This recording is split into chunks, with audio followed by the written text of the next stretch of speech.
so the pitcher of water spilled, but it's definitely Right. okay. I actually went to go get a glass of water, so you must have spilled it into my cup. I appreciate that, man. Yeah, I know like today is definitely going to be that type of enlightenment for people as far as them getting exactly what they need to go into 2013. We're actually live now.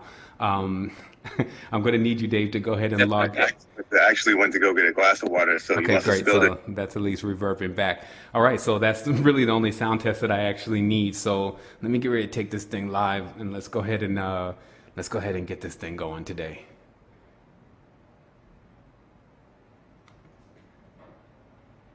Okay. All right. It has me up first here. So wholeness and balance vibration to everyone. And thank you for tuning in to Astral Quest. Of course, today we have an amazing show and we're going into 2013 and we're going in really strong. So let me just start off with today's intro, which was where I was at, and then we'll go ahead and get started. Whoops. Excuse me. I'm confusing my screens here. Let me see here. Okay, there we go. There we go. All right, here we go.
Wholeness and balanced vibrations to everyone, and thank you for tuning in to Astral Quest. Hopefully everyone has been able to log in properly today. We have an amazing show lined up for you. Of course, today's show is high resolutions. We have Dave Mathematics on the line also, and of course we're going to be doing, including the group, into the call today. And so we're going to be able for the first time to get people live on the line with Astral Quest, and we're going to start going through this knowledge and information today and kind of doing a recap of 2012. I kind of got the show started off a little crazy today. Of course, the equipment had to be booted up and warmed up and all of what is entailed to get it ready. And so I had a last little moment here where I got a pitcher of water and I forgot where it was and I spilt it. And I was talking to Dave about that. There had to be some symbolism within that. They say if you see the man with a pitcher of water going into the next age, to follow him or something of that nature. But I would definitely say you don't have to follow me. All you have to do is follow the wholeness, meaning that this year we've pretty much gone through everything as we, how could I put it, cruised along at sometimes. Sometimes it seemed like we went through meteoric fields, but basically through the information and all the energies that are here and present on the planet that are offering some type of solution to us this year, we went through it. And you know, we went through it also wholeheartedly. We didn't just kind of like put it into a petri dish or put it into some stale environment and then probe it. We actually went through a lot of the experiences that are generally entailed with expansion.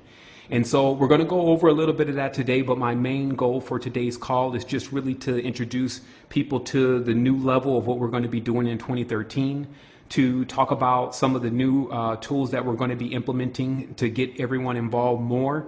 It is an immense challenge, I will say, for us to get anyone involved in something of this nature, just to the level of what the person needs to know before they quote unquote join. And what I mean by that is that generally if you have people from different ways of thinking and different belief systems all joining up for a common cause, you generally get some type of discrepancies after a while, because some people prefer to do it one way and some people prefer to do it another. So what we've really had to do is we've had to go through a lot of the knowledge in order to create some type of guideline of what is expected out of all of us, especially if we're going to be assisting each other. I also, let me go ahead and call this back. Yeah, I did, just to let everyone know, I do have callers that are on the line, but I did actually put that call on hold just so that I had just so I had clarity, because I'm sure that somebody would have asked a question or something right over the top of our intro. So just in case you're calling in, which everyone will have an opportunity to do, you'll have to add the Resistance 2012 to your Skype. That's will be the username. So username is the Resistance. That's THE Resistance 2012 to your Skype, and you can go ahead and jump in on the line, and then I'll go ahead and take questions and things later, or just hear from the group. So we're getting that worked out now, because of course that's going to be on Skype, and so that's going to take a little bit of bandwidth. So we may have to do some adjustments on that. But as I was saying, the whole goal again today is to see the guidelines that have been set for what is expected out of all of us if we're going to deliver a message of expansion to humanity. Also, to see that one of our biggest resolutions that we need to make is to get better at delegation, and to get better at our skills and following through, and making sure that we push very hard for what we want to achieve, that everyone is really responsible for doing this. And let's see here. Okay. And also, one of the major things that I was thinking about towards the end of this year is about just how you have to put a structure together in order to become something that's full service, meaning that if a person is going to come to our platform or come to us for enlightenment with something of such a big, how should I put it? It's just a big task. They need the proper tools, and we need to be able to put them into the proper position to be able to do what they need to do. So again, that's what I'm going to be talking about today. So let me see exactly what's going on with my Skype call here. I'm going to ask Keyshawn to call back.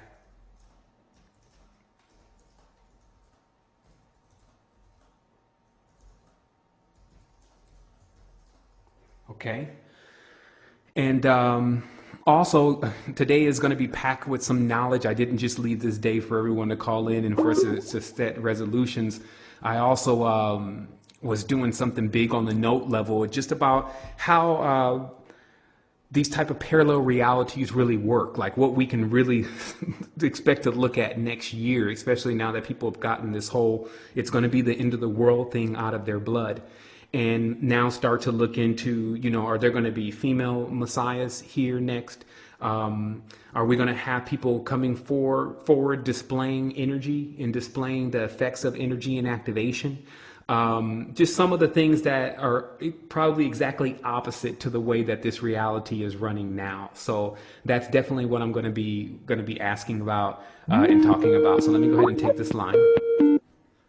All right. Displaying the effects of energy and activation. Okay, so I am going to ask everyone that is on the line that you're going to need to actually pause or just take the volume off of your live stream video, and then that'll allow us to not get the reverb.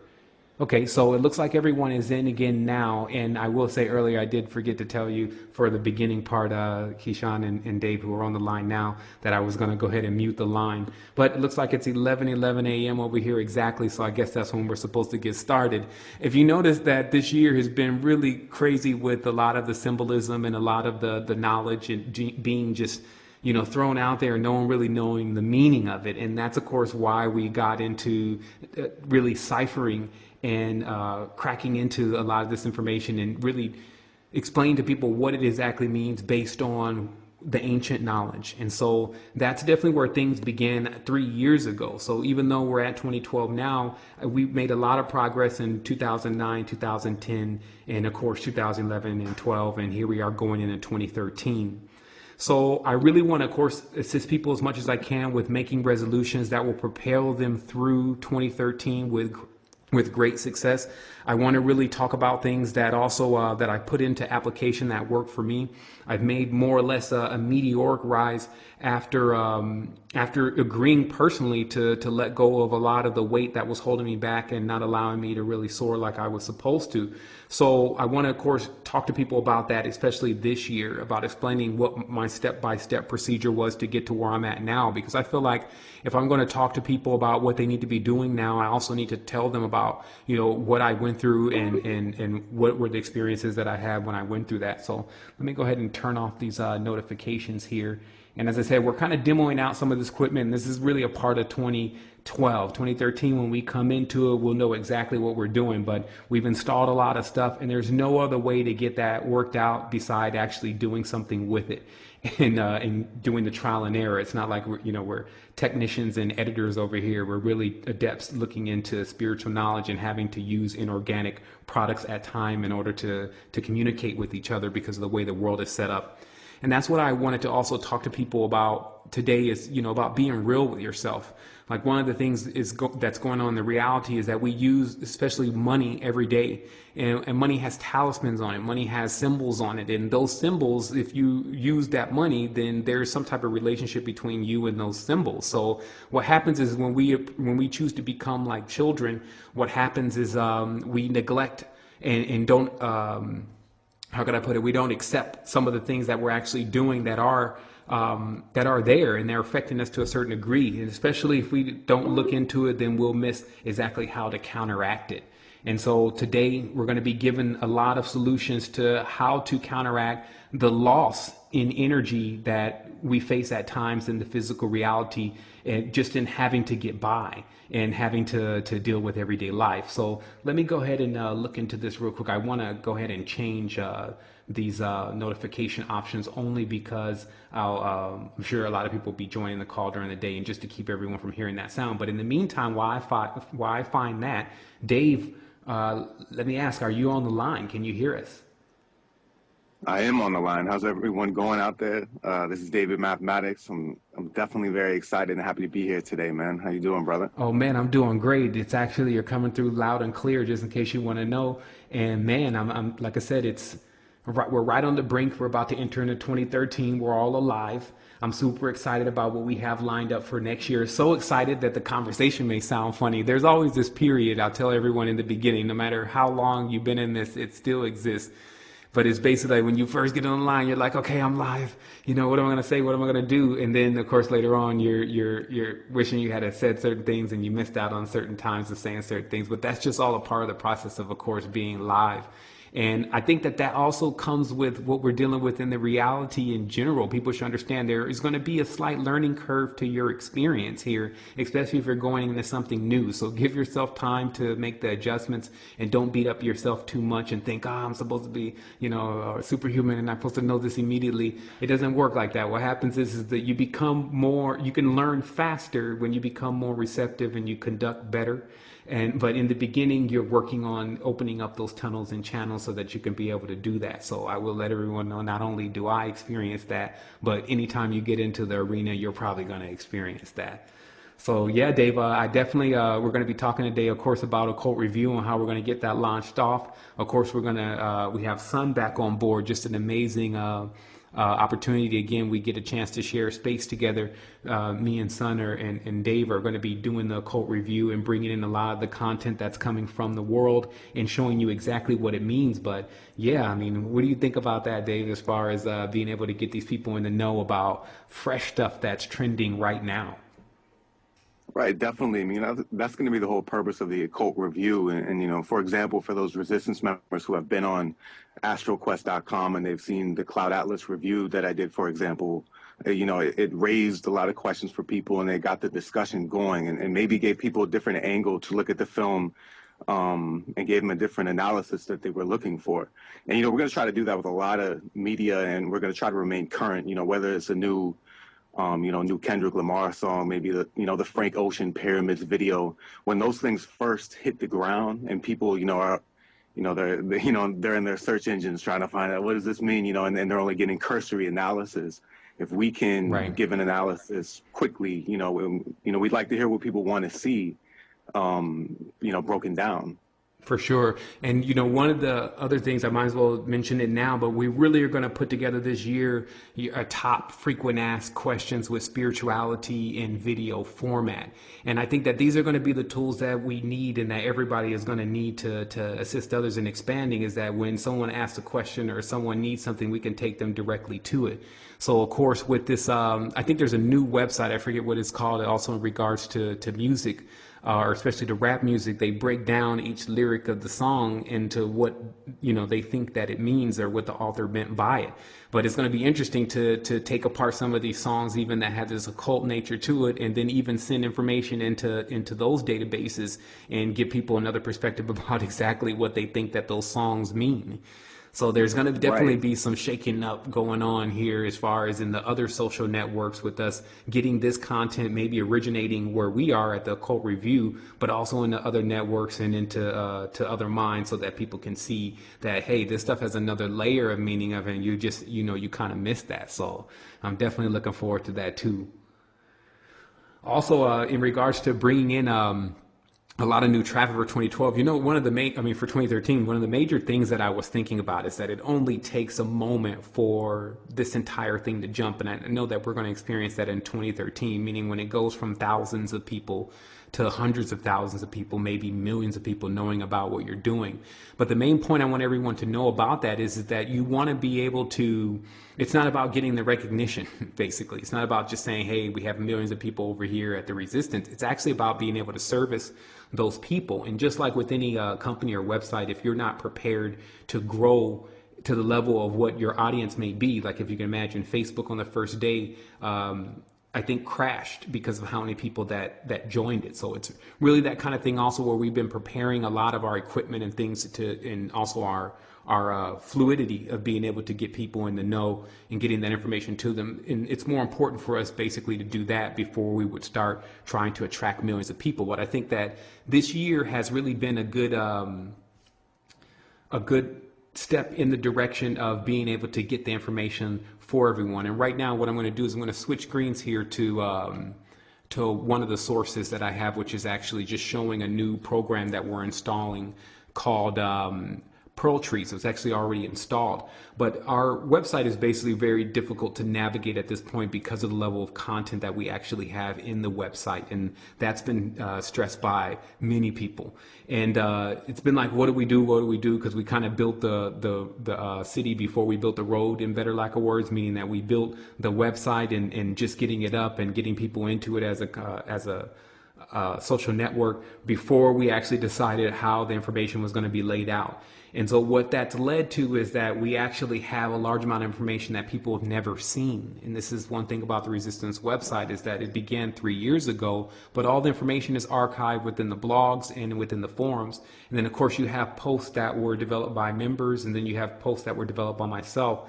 And so what we're doing with this site called Pearl Trees, which will be pearltrees.com/the Resistance, is we're actually taking the Resistance website and we're turning it into a way where you can get directly to what you want. And let me show you how that works. Let's say, for instance, and for those, of course, everyone's tuned into live stream, so you're looking directly at the screen. What I've done, just to give you an example, is I've basically laid out the Resistance website for the year of 2012. And in some of our major posts that came across. So when you go into Pearl Trees, which you can access from the first page of the Resistance site, you'll actually see that here, and I am scrolling to that now. You'll see here on this post, follow the path of enlightenment across the internet in real time, the Resistance Pearl Trees.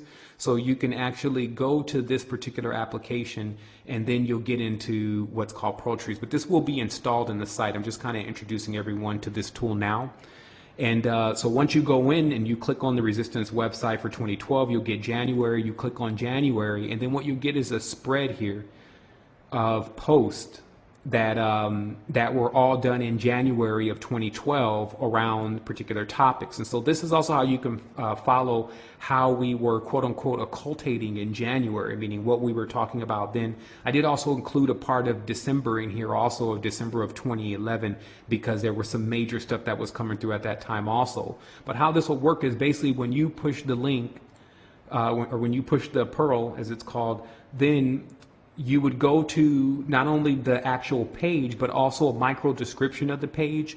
And this, of course, is awesome because you can kind of take a quick glimpse of what's actually in there without going completely into the page. But of course, if you want to go to completely in the page, you just click on the link itself. But also, here's the main feature. You see how there's this arrow on the right.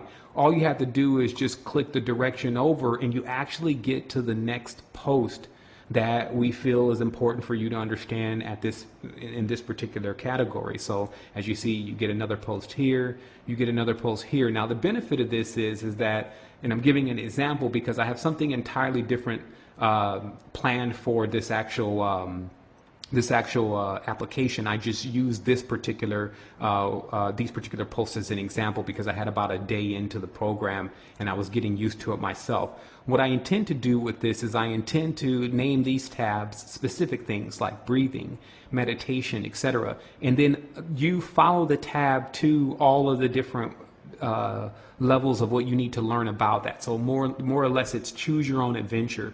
And then what this will also become is this will become the actual, how can I put that? It's almost like a storyboard or skeleton or layout for the Astral Quest platform, which of course the Astral Quest platform is graphically enhanced.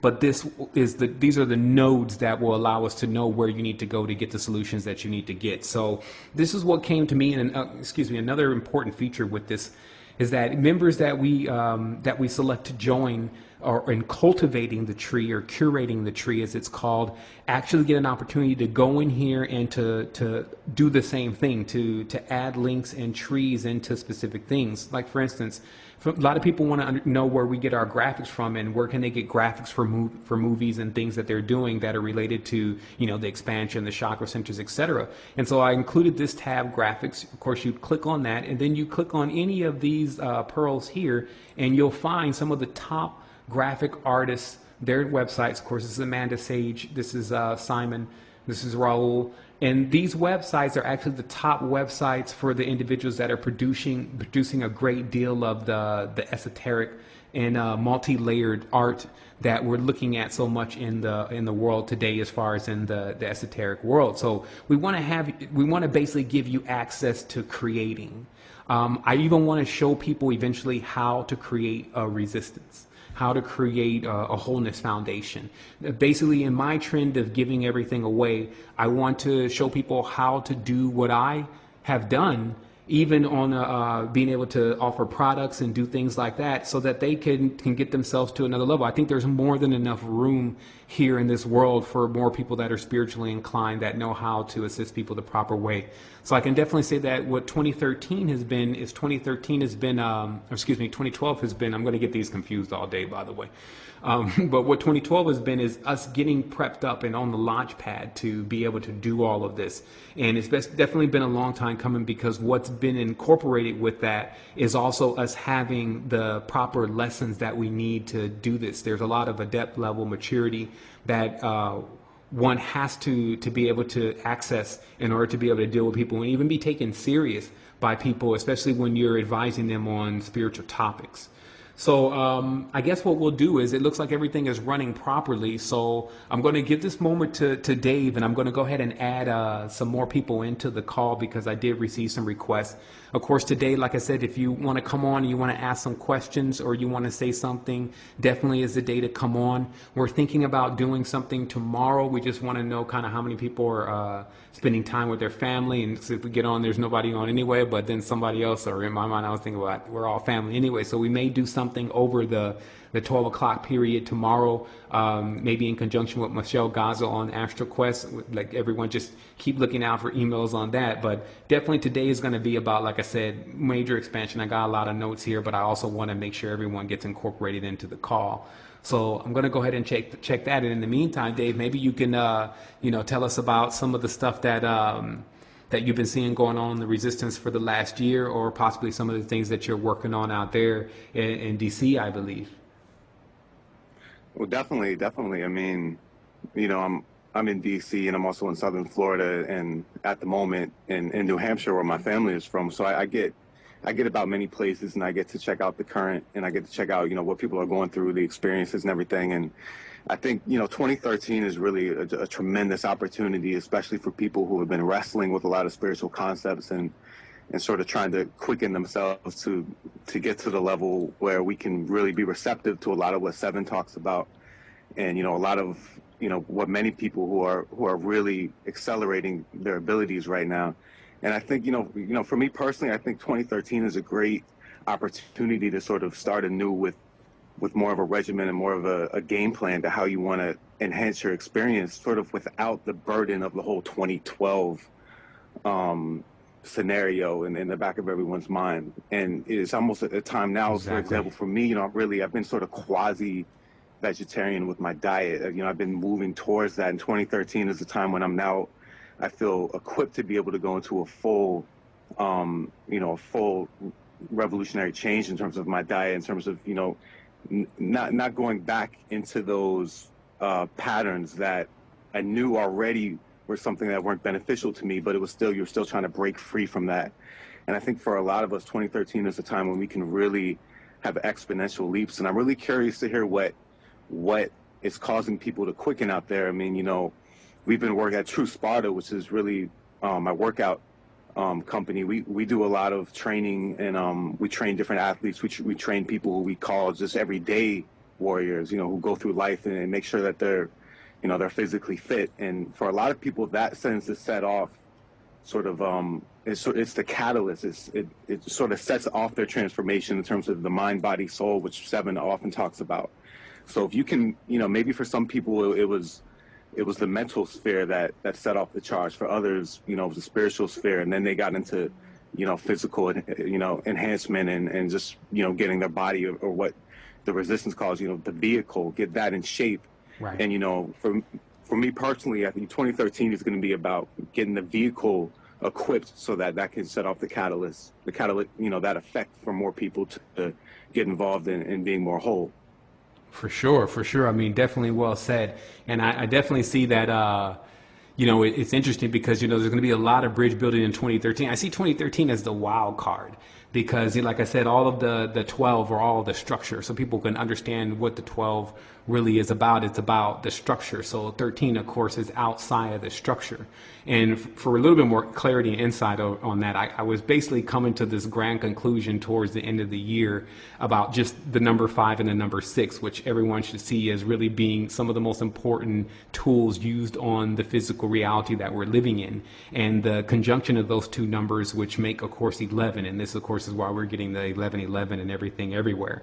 But I also noticed that the 5, of course, having everything to do with flesh, whether it's masculine or feminine, and then of course 6 having everything to do with the spiritual world, whether you would call it masculine or feminine.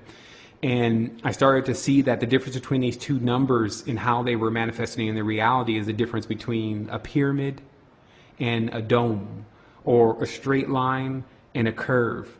And that this whole masculine, feminine, or polarized war that they're saying, or we're actually not just saying, but we're also experiencing at sometimes, comes from these two polarities rubbing up against each other and creating things. And so I see this, I started noticing that obviously there's a blueprint, and that's the exact term, a blueprint that was being worked with, especially with occultists and people that were in secret societies. If you notice that everything is very repetitious, there are specific rituals, there are specific times, specific times of the year and daylight and nighttime and all these different specifics. And so that lets us see that that's what a blueprint is. That's what an architect, for better lack of words, will put together. Is something that each step of the way is already dictated. And of course, this creates something like a robotic or very repetitious type person. But that is what the industry chooses to work on now. And we're talking about music industries. We're talking about spiritual industry, financial industry, all of them working on the blueprint. And I started noticing that, especially within the secret societies, that the blueprint that they were using is the tetractys, which is basically spitting out the number 6. And I started seeing very deeply into exactly how you really have a pyramid scheme. They've actually named that term properly, the MLM, if you understand what M, L, and M mean Kabbalistically, but the pyramid scheme of how these industries are set up is basically giving full reign to any of their adherents. These are, of course, secret society people that are involved or initiated, but giving them full reign over whatever they want to do as long as they stay in the blueprint. And then, of course, the reason for this is because if they build for better lack of words, a microcosmic pyramid inside of a macrocosmic pyramid, still all of what is developed in that microcosmic pyramid the energy will eventually go into the macrocosmic pyramid. So this is basically why you see in television and you see in the industry so many traps, because it's basically a free-for-all, for better lack of words or lack of better terms, for individuals who are joining these societies and then just taking these blueprints. And obviously you can see what the blueprint is saying overall, which is what the blueprint that the society is choosing to incorporate, which is basically drain energy. It seems to be okay if a person goes out and does things that overall equals death for individuals. And so obviously the blueprint for the industry is death. When you start doing things that are bringing life, that's when you start running into turbulence, you run into your assassinations, you run into all these different lambs on the path, because those that are going by the blueprint are attempting to impede those who are not going by a blueprint at all, or basically thinking outside of the box. And so I really want people to take that knowledge and that information and to see exactly what it means. As I said, the blueprint for a 5 is a pentagrammaton, which is 5 or 10. And the blueprint for a 6 is a tetractys, and which is 6 or 12, and then the revolutions of those numbers. And to start noticing in the reality, and I had a clip that I wanted to play today. I just couldn't get it to the sound to play. Maybe I'll try to transfer it over during break time. But actually, yeah, I'll probably transfer it over. But there's one particular part in this new movie. It's called Upside Down. And I started noticing a lot of synchronicities between recent movies, such as this movie Upside Down, another movie called, I'm trying to look for my list here, but let me just think from my mind. I think Transformers had this upper world thing going on. And then, I just got to think about it. But basically, there was at least 2 or 3 movies to where it's In Time, which was another movie where they depicted that there was another world in this world. There was even the Parallel World movie, which was called, I think, Earth or The Earth or something like this. So I started noticing that they keep pushing out this message that there are 2 worlds, an upper world and a lower world. Also, Total Recall. Now that I remember, Total Recall this year had that same kind of thing going on. And I started thinking, what message are they really sending by this type of symbolism? But it's not symbolism in the sense that it's actually going on. Like, can you really connect to, let's say, people who are politicians and aristocratic individuals, lords and barons and these kind of individuals? Do you ever know what they're doing besides some type of report on conspiracies? No. So the reality becomes is that is what they're depicting in the movie as the upper world, or the world of individuals that exist, that there's individuals that exist there, but they don't connect with the individuals in the quote unquote lower world or in the masses. And so this idea is very real in our reality about there being individuals who think that they're in an elated state and that they're above other individuals. And if you happen to be one of the individuals that they think that they're above, and then they're in a reality that they're controlling things based on a blueprint, then it's obvious that you would need to know what's going on before you can ever emancipate yourself from that situation. It's just basically your own personal responsibility. And that's really what I want people to know also, and start to feel more than ever inside of themselves in 2013, is that it's your responsibility. It's not my responsibility. It's not Resistance Moderator's responsibility. This is a service that we're doing, a bridge that we're building for humanity, and it's done to the best intention that we can put into it. But as far as, the crutches and people needing assistance and wanting to vampire energy and needing someone to do something for them, and they don't want to do anything on their own, this is not what this is. And so that's, of course, another message that we're going to be sending out in 2013 is we're here to get you fully in shape. Like if you look at something that is perfected and completely in shape and symmetric, that's what we're coming to do. And we've already been doing, but more heavily in 2013.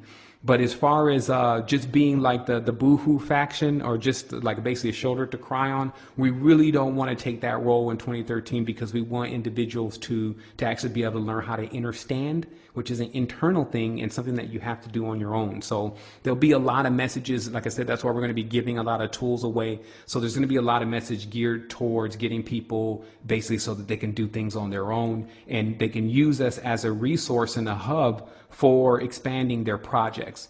I also do want to let everyone know that I did add some people to the conversation, but you will have to hit join. I will tell you, again, I did add a couple people to the conversation, but you will have to hit join in order for you to actually join in on the call. Also, we ask before you do that to make sure that your line to the live stream is muted. And that'll make sure that we, of course, don't get that feedback over this line, because it's all tied into the same mixer. So let me go ahead and take a look at notes here for a brief moment. I think we're about, let's see, we're about 30 minutes into the call. And all right, let's see where we're going to go from here. I kind of had switched up a lot of the equipment today. So what do you think, Dave? Where should we really take them today? Like, of course, I have some notes here on the science of some of the religions, but I just have this feeling that, some people are going to need to say some things today. Again, for those that are just tuning in, if you would like to call in today, you can do so by adding us to Skype, and then we can get you into the call. I see Paulo just joined the call, but if you want to know how to do that, then you're going to have to go ahead and go to your Skype and hit contacts and hit add, and then add the resistance. That's TheResistance 2012, the resistance 2012, the whole thing, and then hit search, and then it'll find us, and then you can be added to the conversation today, and you can get out what you need to say. Paulo, do you have something that you would like to say? No, just checking in for now. Thanks. Okay, awesome. All right. Well, at least he did get a chance to get into the call, so we do know that it works. And like I said to everyone, today we're going to be basically going over 2012 and this year and what we've been experiencing. I think I'm going to take a brief break really quick here, just so I can make sure I have everything in order for the next level of the presentation. I also wanted to get a couple more people added to this conversation that asked me to add them today. I also see Regina's on the line, and I believe Kishan was on the line. They had something they definitely wanted to say about just their experience with the resistance. So when we come forward, as I always say, we're going to go ahead and look into what they have going on. And then also, Dave, while we're on this break, you can go ahead and grab a couple things if you want to, as far as just some notes. Of course, I have some notes here too on the occult review and some of the things that we're going to cover. So I guess this will be a good time to go into that. Today's show is scheduled for an hour and a half. So if you just want to know how long we're going to be on today, that is how long we're going to be on. And as I said, I'm going to be looking to get a hold of Michelle and see if she wants to go ahead and do something for the New Year's, and or other members, and see if they want to do something for the New Year's. So I'm going to go ahead and put something on for hold music. Just go take a break really quick, clean up the rest of this water that's here, and get ready to get into the second half of the show.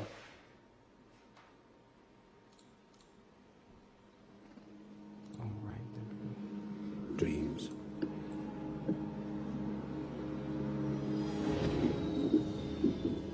What are dreams? Moments etched in time, swept in strokes on twilight canvases, vast as the cosmos, quiet lullabies echoing through the purple dawn. Dreams. The farthest reaches of imagination fulfilled,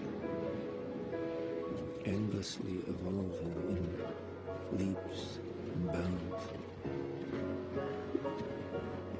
Hidden beauty in unexpected places. Sculptures of perfect imperfections. These are dreams.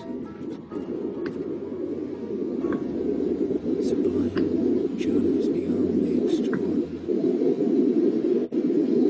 Sad shadows of requiems long ago. Forms and formlessness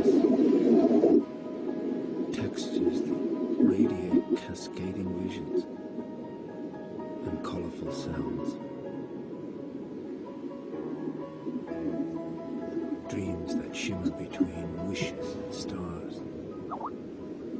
History, majesty, transcendent they soar through infinite possibilities. Hello? Hey, how you doing? Hey. So I'm just checking this. See everything's working at the moment, man. So I can hear you perfectly fine, which is good. Yeah, I'm not sure whether to keep quiet or not because it's on air, you know. Dreams. Yeah, I mean, I guess I think you said if you want to talk, then just press one. What So, are dreams? Say again, if you mute it, press 1. Moments etched in I think, time. yeah, I think you want to ask a question and call them up. You press Shadows one. I'm in not too strong sure. sun, And twilight canvases. I'm just new to this first time today, so I'm Vast as still the trying to cosmos. get my head around the layout and the mechanics of Quiet everything. lullabies echoing Well, we through can the chat in the purple dawn. box. Can you hear me? Dreams. Yes, Yeah, sure. yes. We can chat in the box, and if you want to ask questions, you can when asked. But it's good to keep the line clear because it's connected to the live feed. Endlessly evolving. Cool. Yeah, that's what I was Yeah. thinking. Yeah, I Okay, just want to kind of so show it.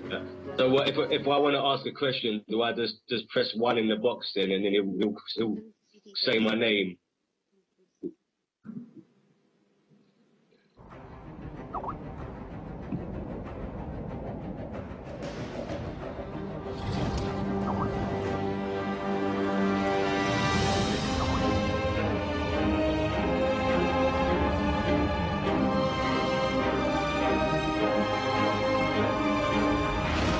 This is Mission Control, launch plus 80 seconds. Clear of dead zone, all elements are still go at this time. Climbing 850 feet per minute, altitude 36,000 feet, crossing tropopause. You are approaching the bottom of the jet stream. Expect possible turbulence and strong wind shears. Approaching final jump altitude in stratosphere at 120,000 feet. Speed 30 miles per hour. Location 54 miles southeast of Mars.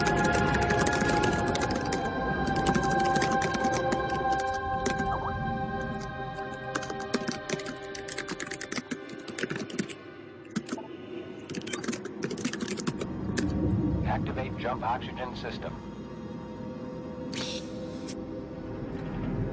All right, capsule oxygen is off.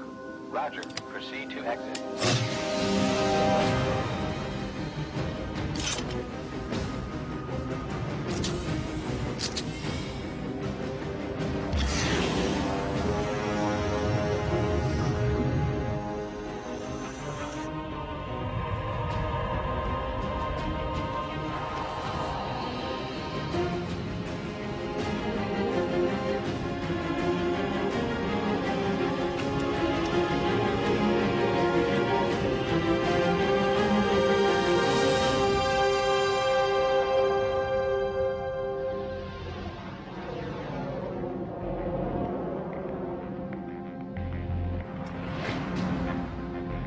Felix, you are cleared to jump at your own discretion. Cleared. I'm on my own.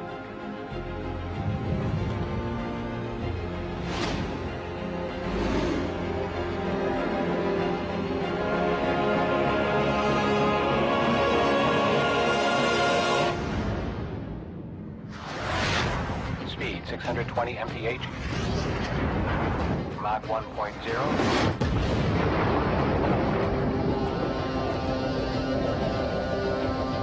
Mach 1.2. Mach 1.089 and slowing.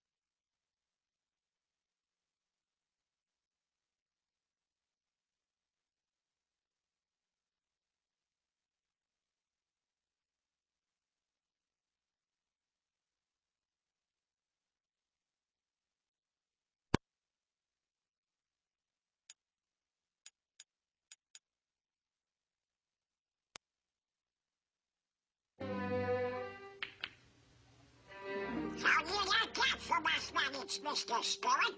Wonderful, Donald. And now you're ready for the most exciting game of all. Oh, boy. And the playing field for this game is in the mind. Uh-oh. Look at the condition of your mind. Antiquated ideas, bungling, false concepts, superstitions, confusion. To think straight, we'll have to clean house.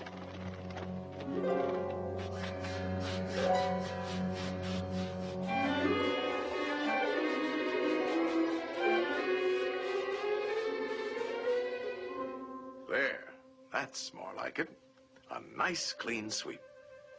This game is played with circles and triangles. Think of a perfect circle. A perfect circle. Perfect circle. Perfect. Ah, put a triangle inside and turn it. Now spin the circle. And what have you got? A ball. Yes, a sphere. The shape of things is first discovered in the mind. Slice off the top, and we have a magnifying glass. That's right. A lens is a section of a sphere. All optical instruments are created through mathematics. You see, there's a lot more to mathematics than just numbers and equations.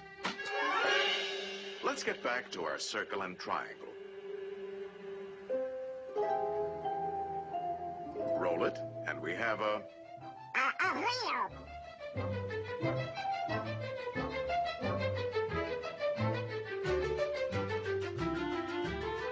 The circle has been the basis for many of man's important inventions.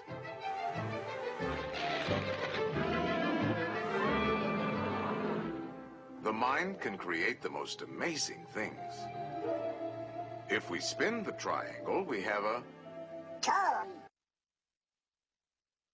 Okay, we're forward, and we were actually having a couple technical issues. I actually was, I had those videos on, just actually that last video more than anything, just to show how, you know, we're going to be doing the occult review coming up and showing people how a lot of this stuff, especially is from the past that we've been looking at, or our children have been looking at, have all of the programming in, or what I call the blueprint programming, incorporated within it. And let me just, I think I'm getting some of the draft here on the mic, so let me close the door. Hold on.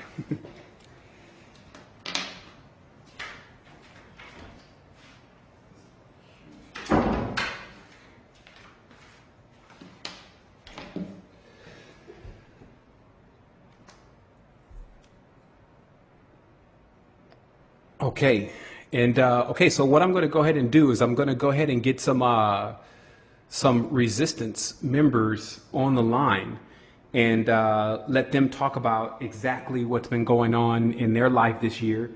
And as I get things geared up as far as our technical issues today and also getting my notes together, I'm going to let them talk. So let me go ahead and open that line once more. Dave, are you there? I am here. I'm still here. You know, definitely enjoying the conversation. I actually was going to ask you a question about one of your videos last week. You know, the excellent, it was maybe a little bit longer than a week, the excellent video you did on December 21st. You know, you broke down the number 13 eloquently, and it was interesting. I was actually in a hotel without a 13th floor when you know, the same day I heard that. So there was a lot of interesting knowledge in there. But in particular, you know, I was in D.C., and you know, you briefly mentioned the Weeknd's video for the knowing and the symbolism that was, you know, embedded in there very richly. I'm not sure if people have seen the video. I'm referencing the Weeknd. He's an artist who has a video for the knowing. If you can YouTube it, it's very interesting. But, you know, you mentioned the depiction of Menelik in that video. And, you know, I was talking with a lot of people in DC. You know, he has a huge fan base there. And of course, there's a prominent Ethiopian population in DC, and you know, they're very curious as to that knowledge as well. So, you know, a lot of people were asking me questions, and I figured I'd go right to the source and you know, try to get your reaction to, in terms of some of their questions about who is Menelik and why do you think that he was depicted in that way in that particular video. Oh man, I mean, that gets us into a lot of definitely occultism, especially with the symbolism. But I just recently pulled up another picture today of someone else who's obviously in the know about this. And let me see if I could just grab a data card really briefly. I think I have one in my drawer here, and see if I could get this picture actually sourced, because it it just brings up like a lot of questions about what's going on with the raising of the people who are living in the place that we're calling United States. And just really briefly, I will say there's some people that are called in that I've added everyone to the group, and you have to just click join call. Like, you won't need to call me directly, because of course I won't be able to answer the line, because then I would have to hang up on this line. But if you see yourself added to the group, then all you have to do is click join call, and just getting all this stuff ironed out now for everyone. But let me see. So yeah, there's a couple people that are calling me, and I've added them to the group. So just hit join call, and you'll be able to come right into the group. But let me see if I can get this data card really briefly out of this drawer. And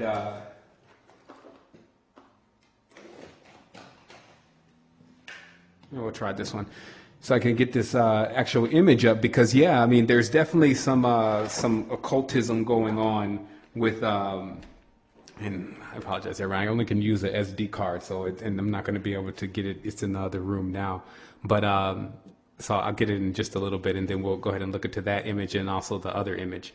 I got to make a note to myself to make sure I have some way to transfer data from one system to another. But basically, what we're dealing with this year, I just kind of get into this because I really wanted to have like a personal conversation again with everyone, because a lot of people, they expect a lot from me, and I keep amping it up more and more, meaning like each time I like come out with something, it's always even more and more information and more knowledge and expansion. And of course, this becomes like Jordan playing Jordan for anyone who's familiar with that.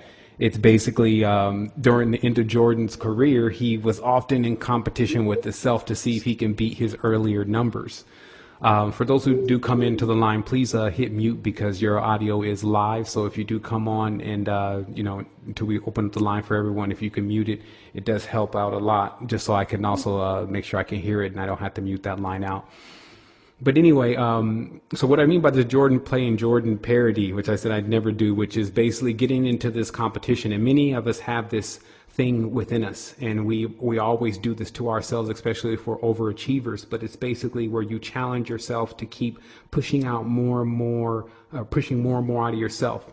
So anyone who works out is familiar with this. Anyone who's ever tried to do any type of Olympic feat or sports or tests, in many cases, you have to pin yourself against yourself and basically go into this wrestling match with yourself. And this is exactly what we've been uncovering this year, of how we've been designed, and why, again, when a woman is pregnant, you see the line down the middle of her stomach as if there was a literal division or incision going on right into that area, but something that connects so deep that it goes back into a cellular level more so than just one lifetime. So basically what I'm saying is that then that all year what has been is this back and forth with the knowledge of basically seeing if one thing is going on, then that means this has to be going on. And if this is going on, this means this has to be going on. And what I mean by that is that when you start looking into like vortex implosion and phi and pentagrams and hexagrams, and you start looking at all this stuff and you realize, oh, I'm just looking into it. There's people who are already using it. And so if they're already using it, that means that, oh my goodness, they're probably using it on me. And then you go into this whole charade of trying to figure out how they're using it on you.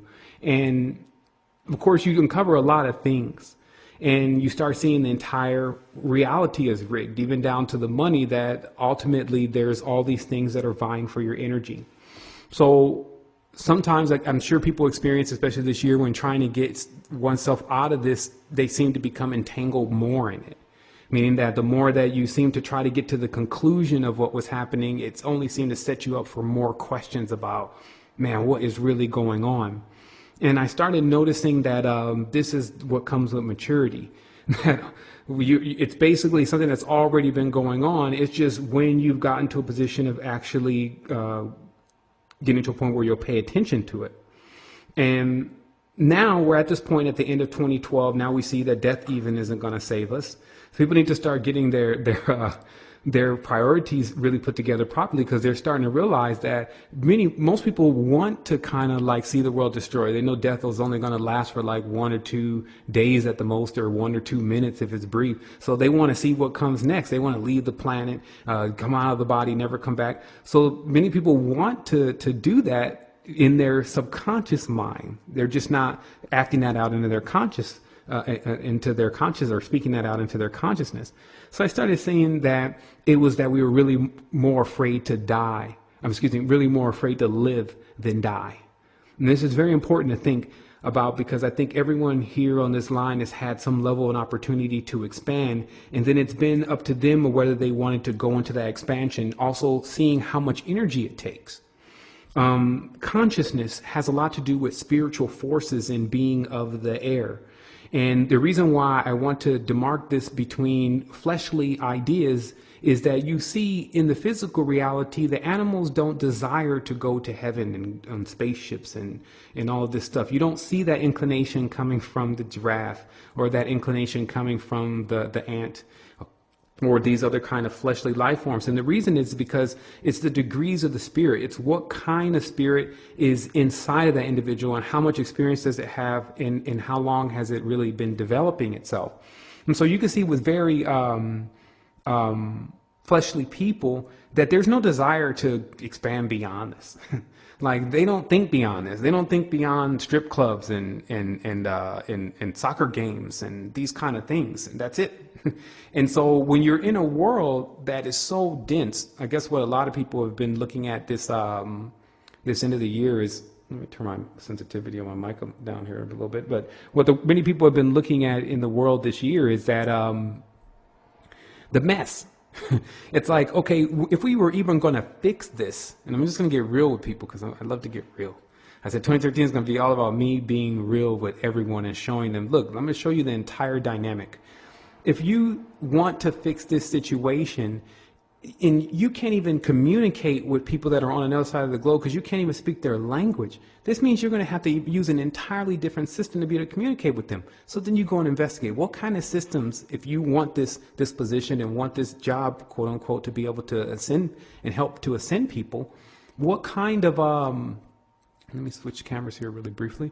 You know, what kind of power and energy and bequesting of permissions and all that kind of stuff would you really need? Like, if you truly set out to want to expand humanity. Let me take a drink of water here.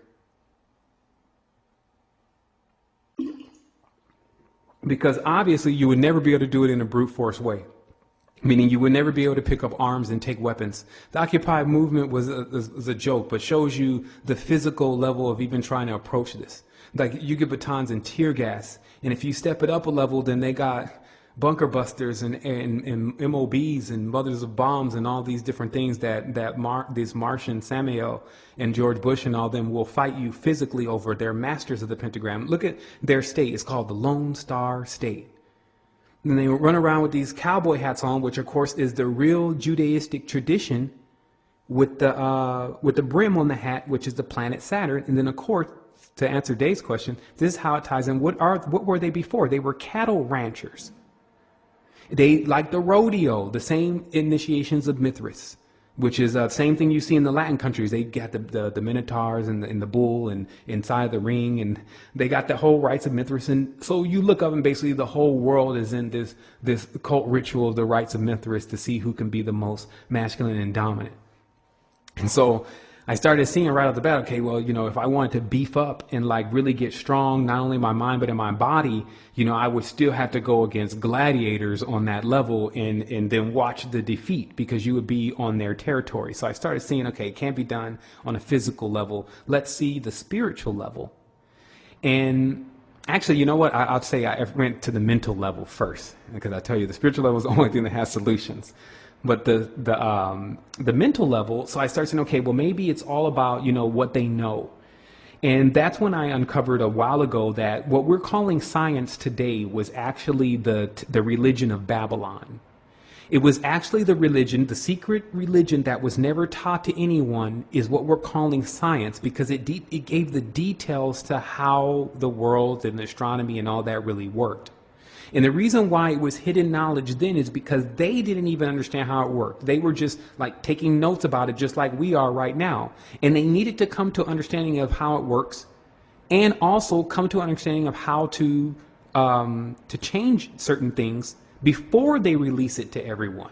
So people have to understand the process. First, what we're calling science, with all this chemistry and all this breaking down elements and extracting and all this stuff, was the secret religion of the secret societies. And then now only to be released today after they've done all of the things that are necessary to make sure minds get compartmentalized, so that when they study knowledge that will really be the key to everything, they'll never use it to unlock the door to everything.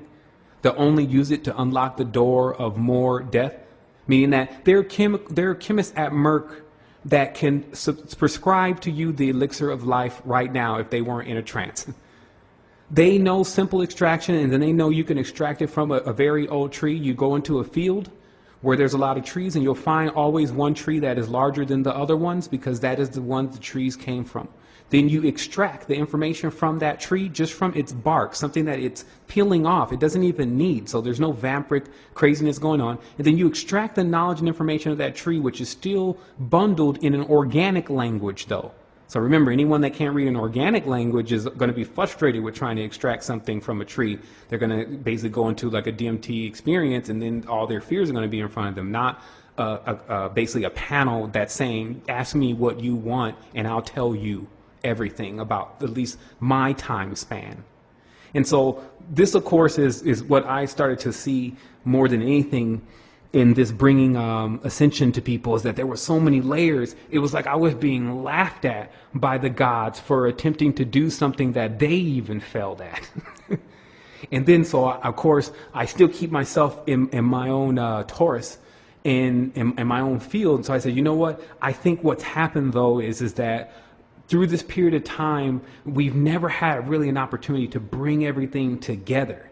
And of course, you know, in our degrees of separation of what we call good and evil, it's going to span out very far. But if we never bring at least key portions of it back together, then we're just going to be just as lost as whatever we're complaining about. And so that's when this, of course, this idea of wholeness started really setting deeply within me about what it really meant, which is that you have to be able to accept the parts of your path that got you to where you are. And this is one thing that I wanted to tell Casavalis, or George Casavalis, I believe his name is. He's saying that the chakra centers are here to destroy us, and that they're for the controllers. The controllers use them. And meanwhile, when I looked at his entire work, just because, you know, I thought I'd have an opportunity to talk to him about this, I see that 80% of his experiences have come because he has chakra centers. So how can you tell someone else that they don't need chakras when where you're at is because you use chakras?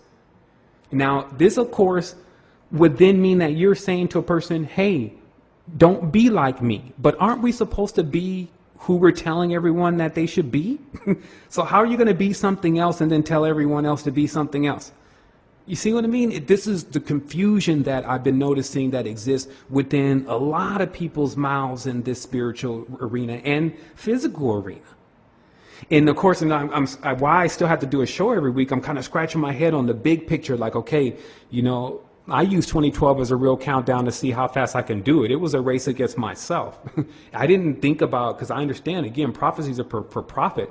They'll run this thing like a coil. They say the same thing every single time, every single year. And if you notice, it's the same days. That's what holidays are, days that they concentrate and pull more energy. So when you understand that already, there's something that goes beyond that. And that's, of course, what I want to teach people in the 2013 is how to analyze all this information, but still at the same time be this ever-growing, ever-expanding being that's taking the information and applying it to the areas that it can really be applied to within one's own structure, building and putting together the pieces that are just creating foundation. It's not going to create you.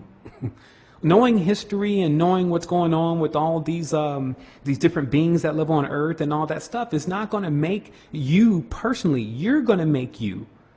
what those tools are for is exactly that. They give you an idea of when you add too much or when you add too little or what you may think you like it like.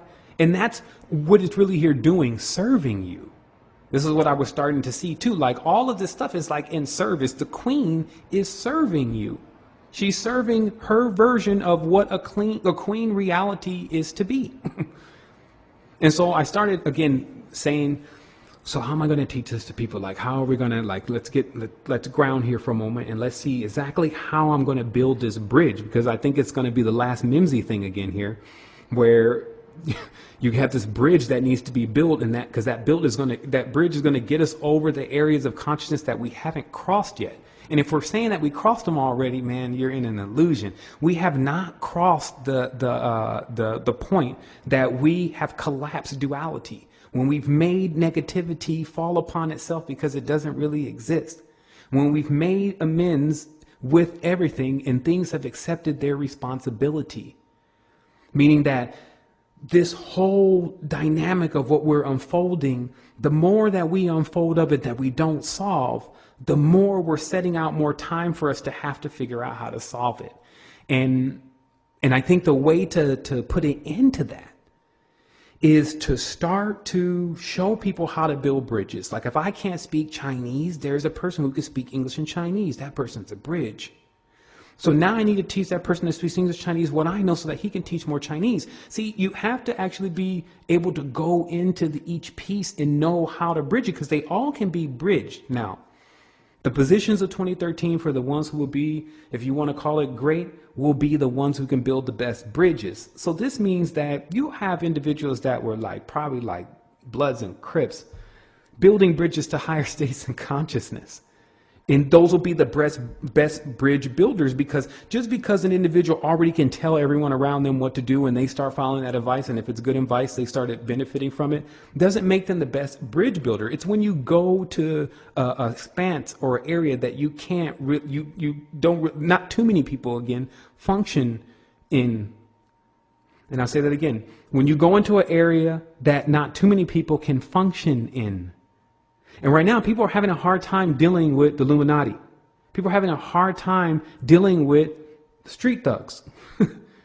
Because in reality, they're actually the same thing.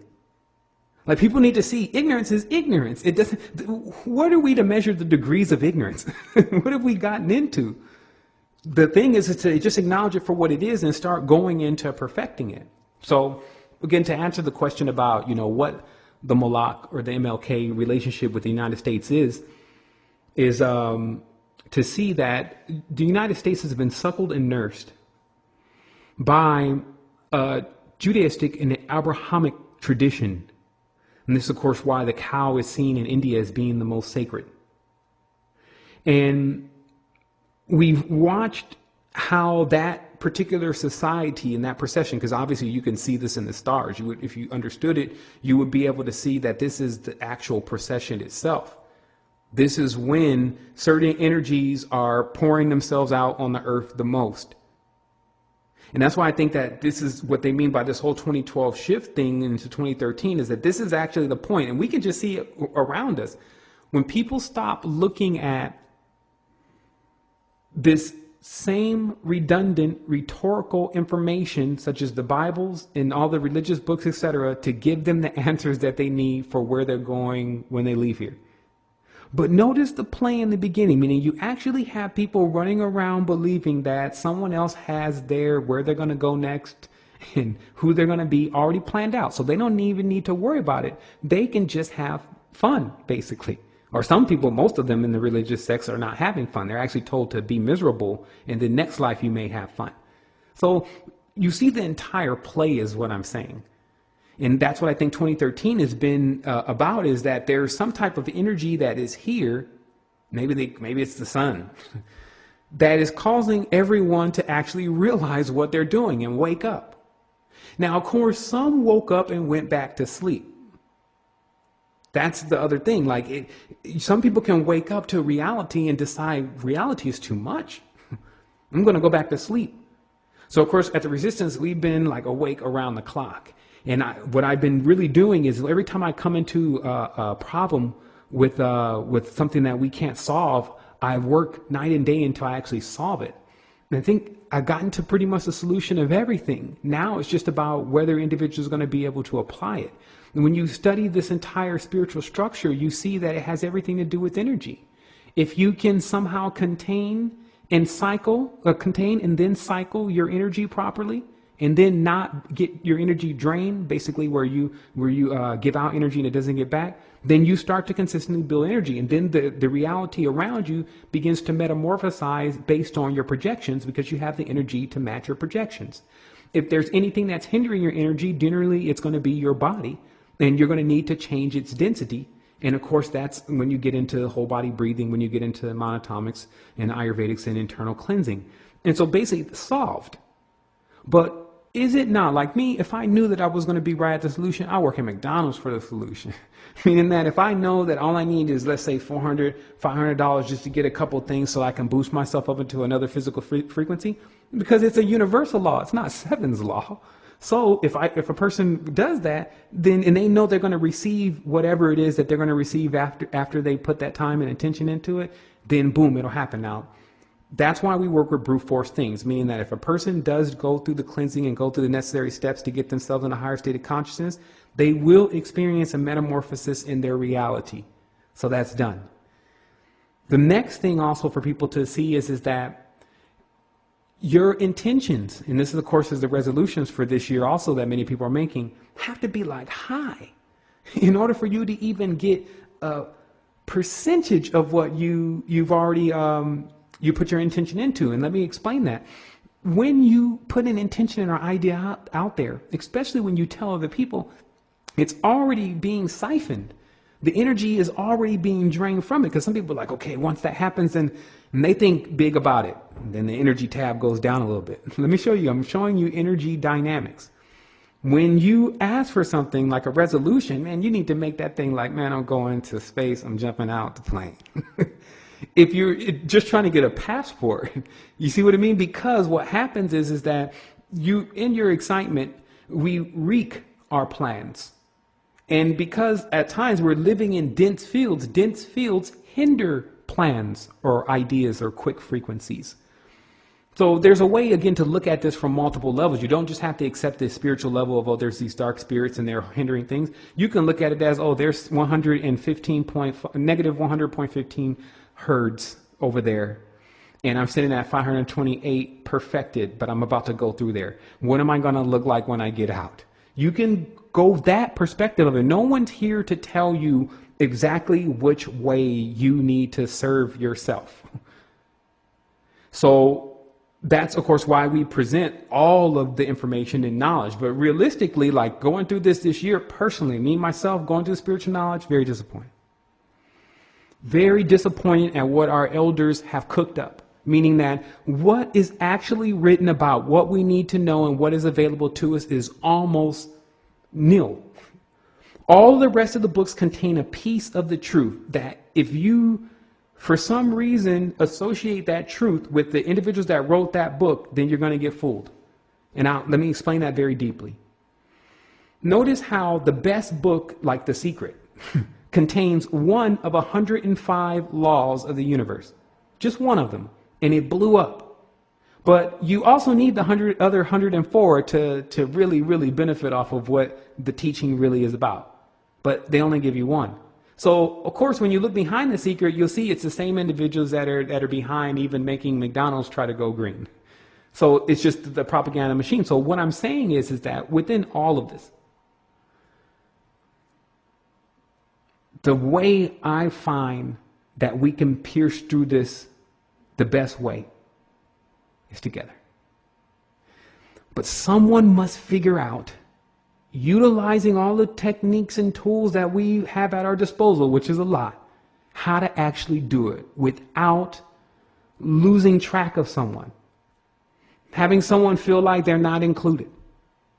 Having individuals get into conflicts with each other and decide they don't want to deal with each other no more. The ego thing going on. Like, can you create the bridge? And this, of course, is the challenge that's being even made to us 2013 is, can we create the actual bridge that neutralizes all the problems that you generally find when people try to come together?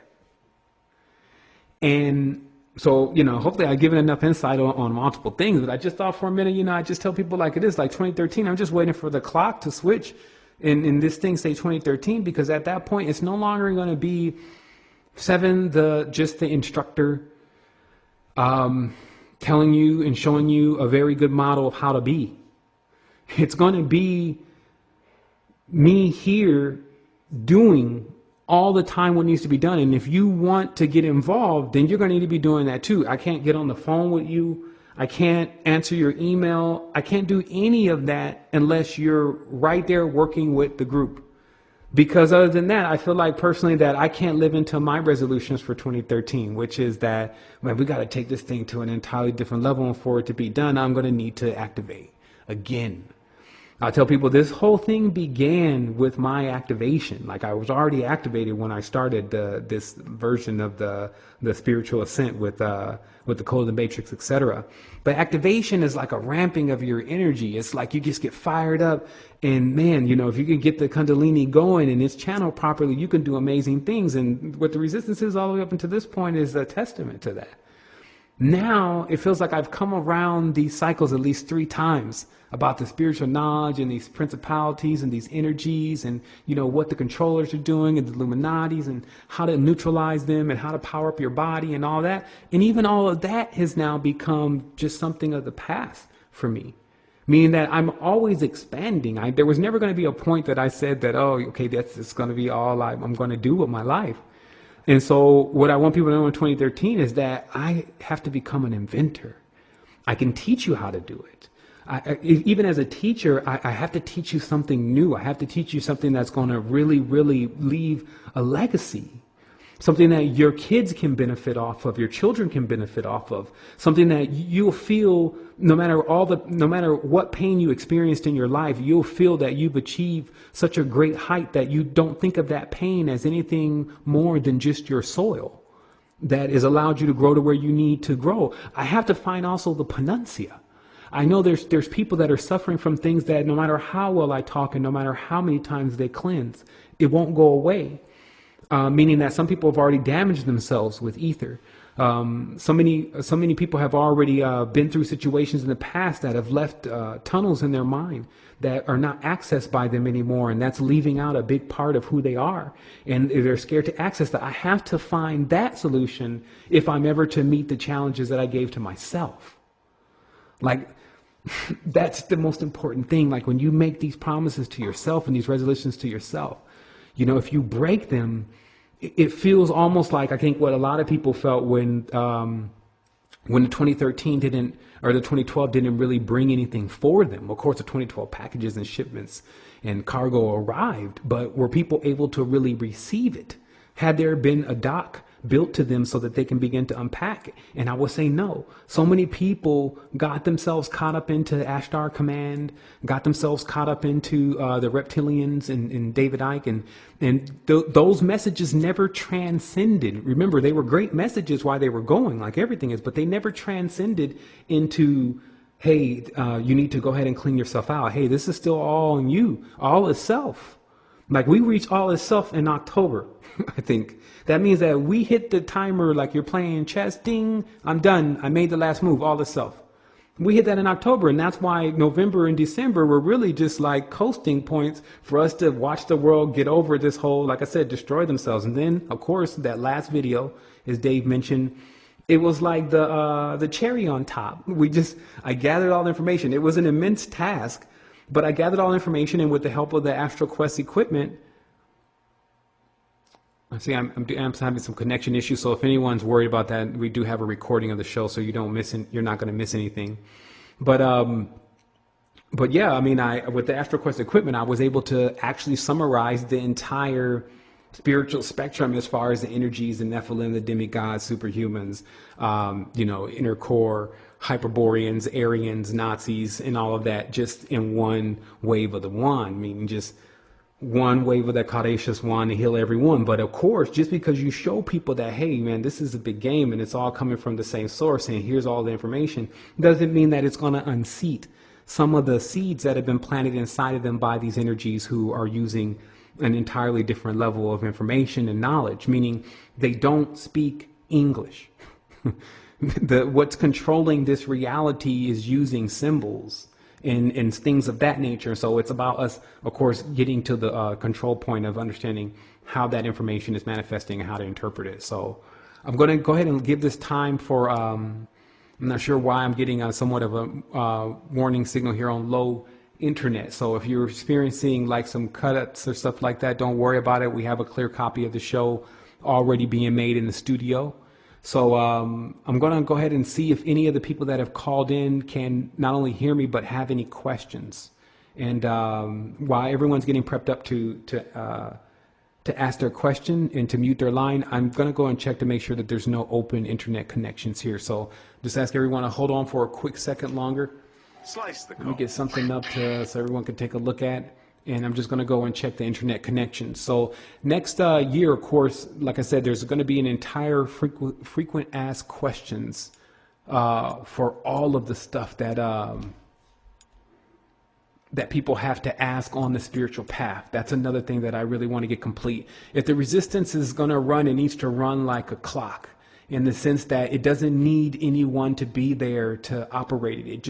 It's like self-service, meaning that it doesn't need me to be there. It doesn't need the moderators to be there, but it still grows. And I think that we actually have the ability to do that now. And just getting people in the know and then getting them out in the field to get other people in the know is really what we want to do. Like, that's the way that we're really going to see wholeness, because we kind of really nipped this entire spiritual thing as far as the deities and the religions in the bud. And so now it's just time for us to move on beyond that. And with, everyone should cheer, because realistically, like, it was somewhat of a drag, literally. So let me go ahead and take a break here.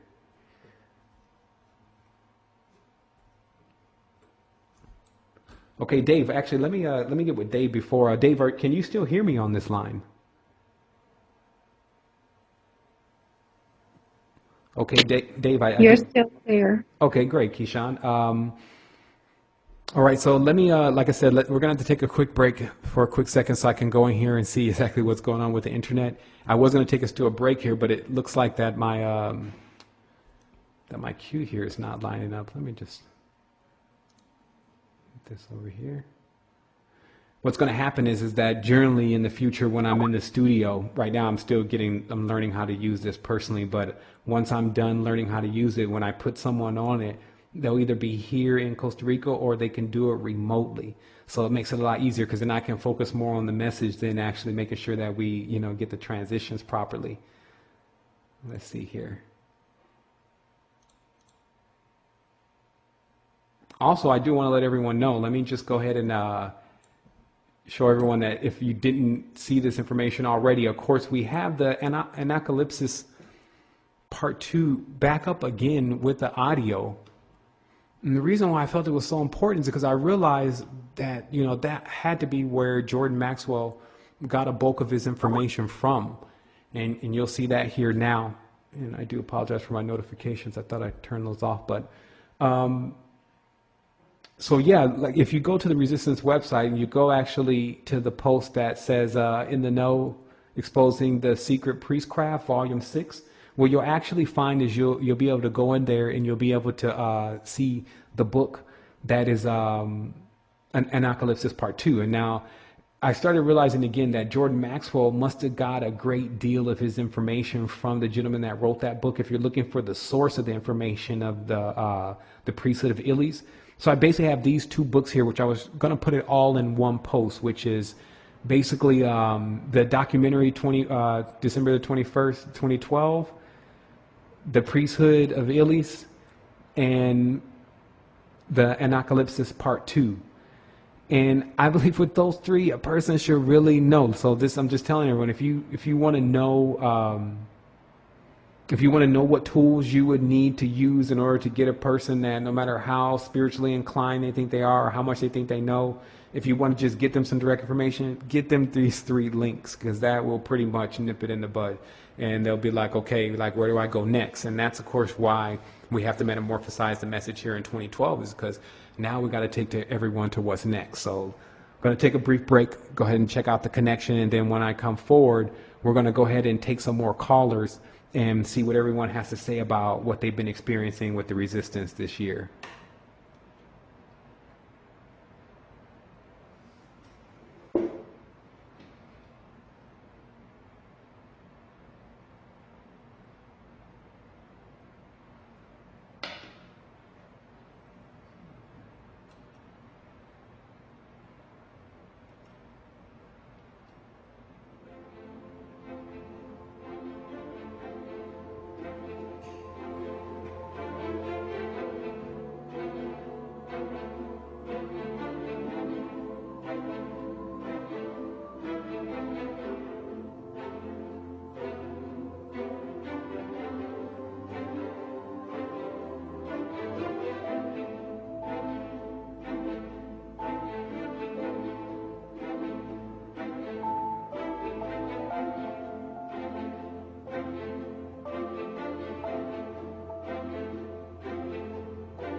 Okay, we are forward. And as you see, I do have the screen up of the frequency table, which of course that's another 2013 component. We're going to really get more into, working with frequency and seeing exactly how that works as far as tuning up your body and working with harmonics, especially to remove a lot of the ailments or stagnant energies. So what I want to do now is I want to take this time to get into taking some calls. So I'm going to go ahead and bring that line alive. I will need someone to turn down their, if you just connected to the line, I'm going to need you to turn off your live stream or go ahead and turn off your volume. And then I'm going to go ahead and open up that line so that if anyone has something to say, or if they need some assistance in one area or another, they can ask a question. Of course, we've now been on for about, let me check our time here, about an hour and 30 minutes. So this is more towards the end of the show. So let me go ahead and open up the lines. And also I tell everyone, and what we'll be doing is these shows in 2013 will definitely be lined up back to back. We're going to get the occult review going. All these shows are not like basically today with, stuff going on everywhere and us trying to figure out what cameras to transition to and things need to be loaded, etc. What I'm going through over here. But because it's not a real show today, it's really more of us getting together and actually recapping on 2012 and setting these intentions for 2013. But in 2013, we got some explosive shows coming. We're going to definitely be utilizing this platform for everyone to understand what exactly we're capable of doing. Is we're going to be bringing on we're going to be bringing on guests, and we're going to be hosting them to a level of being able to source their information, whether it's video or whether it's audio. So being able to source that information to them, and also in real time. So when you're listening to them, you'll see all what they're talking about, etc. We're also, as you see today, we have the Skype going on. So we'll at least have one type of phone line going on with individuals that can comment on it, on what's going on or what they're hearing. We also have, there's a PlayStation tied in here. So all the media components and even us being able to show some of the clip scenes from games, which I really like to get into, because a lot of the programming that's being done to the children is happening with the video game system. So if you can't show people what's going on in there, then you can't build that bridge. And so we're going to be doing that. So that's really, Occult Review is going to make it a lot more fun in the sense that we're just going to be able to have so much more of our own content to start to share with individuals to get them awake, versus utilizing a lot of the ancient teachings and ancient structures to explain a lot of the stuff that we're going to need to give people a better understanding on. So again, so that I'm going to turn this line up again. Let me see. All right, so it looks like everyone does have their line down, because I'm not getting any feedback. So Dave, I'm going to check in with Dave again, since he's been the main man on the line. Can you hear me?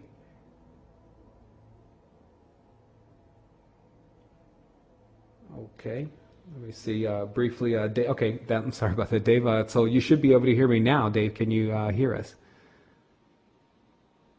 Okay, so let me check with Keyshawn. Keyshawn, can you hear us? Yes, Sevan. Good day. Yes, I can hear you. Okay, awesome. So if anyone on this line, and I see quite a few people, there's Dave, there's Regina, there's Paolo, and Christopher, and Gary, and quite a few people on the line. If you have something that you want to say, you can do that now, because of course we're getting to the end of the show, but I wanted to make sure that we answered all questions and was able to reach out to as many people as we could today. Wow, greetings. Thank you for this opportunity to share with the family what we've been doing in the last 12 months. As you said, I'm Keyshawn. I represent the resistance here in Bakersfield, California, through the SENA group, and it's an acronym for Share in All. Most people know me by that name on the resistance site. And thank you, Sevan. I just want to say thank you, because you have been a model for me in particular, and my household and the people that I communicate with on a regular basis. You know, we started out 2012 with the 2012 show. A lot of information was delivered there, a lot of discoveries. And then the Skype conference call connected us with a lot of people around the world who were sharing their knowledge and information about what was going on. A lot of questions were answered. The Skype Collective group study calls, all the blogs, all the posts, all the images. I mean, now we have the Astral Quest platform here on live stream where we get to see you and we get to see the images and the movies that connect everything. And I can tell you that the amount of expansion that I've received just by listening and actually applying the information to my life on a regular, like on a moment by moment basis. I can pull up the Resistance site and I can listen to something that tapped me into right where I was. And it opened up so many doors. As you know, I've also had some major mistakes, which lets me know that I have a major reward up ahead. And so 2013 is bringing the awakening even more for those who connected in 2012. Now we can bring forth those gifts and skills and abilities that we have, like we've been talking about all this time.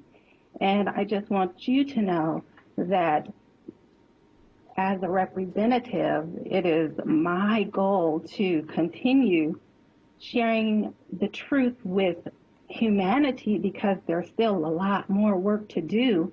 And as each one of us hear truth and then start isolating those areas that you've talked about, like, drinking the right type of water, eating the proper foods for us, taking the proper supplements for us, each individual. And in closing, we have the crystals, we have the products, we have the contribution campaign.